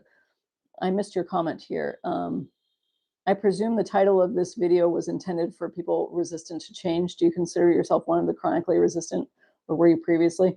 Yeah, Sasha, I actually talk about that at the beginning of it, so I hope you can catch it in the replay. But I've been very open to change, but I'm resistant at first. Usually I get an inkling that something needs to change, but if I if I am comfortable where I'm at, I am resistant until life kind of forces me to change. Or when something makes total sense, and then it's like, boom, and then I go for it. It's really, but I do elaborate on that earlier in the discussion. So I hope you can catch that on the replay. Logan, I missed your comment. I'm sorry. Loved your video on quitting a career and following your dreams. I got denied from the military because of a peanut allergy. So, oh well. You know what, Logan? I always think that everything is an opportunity, and that door closing on you was just life pointing you in a different direction. Like, hey, this is not for you. You've got something else going for you, and I'm sure that those opportunities and doors will reveal themselves to you. So, yeah, So I know it may be a disappointment, but your attitude of, oh, well, is probably a good one because there's going to be more out there waiting for you, especially if you are out there with your eyes open. So, congratulations. The world awaits. The Global Vagabond says, my life is highly impacted by the books I read and the people I meet. Yeah, I agree with you. And I would say that the nice thing about books is that usually when I read a book, it brings up something that either, or a writer, a topic or a writer that I want to look into afterwards, which is really nice. And it kind of just becomes this rabbit hole that you go down. It's a lot of fun. Yes, Sasha, I hope that answers your question. Yeah. Yeah. Sorry about that. I'm sorry I missed it. It's when I get talking, I get too distracted and I don't always see everything. Global Vagabond, good night to you too. Yeah, no problem, Sasha. Absolutely. The first hour, I think we talk a lot about that. And yeah, and I talk about how I deal with things and certain situations I've been through regarding change. So I hope it's helpful to you. Well, period. Thank you as always for making us ponder about life a bit. You are most welcome. I love it because you all share stuff with me too, and then it gets me wondering and thinking. And yeah, I always walk away feeling energized by these conversations. Is there anything else anyone would like me to speak about before I sign off? No, just give it another second in case someone's typing. But yeah, it's been almost 3 hours of awesome conversation. Thank you so much. Um, well, everyone, I think that is a wrap for today. If I have the energy, I might do one next weekend. We'll see.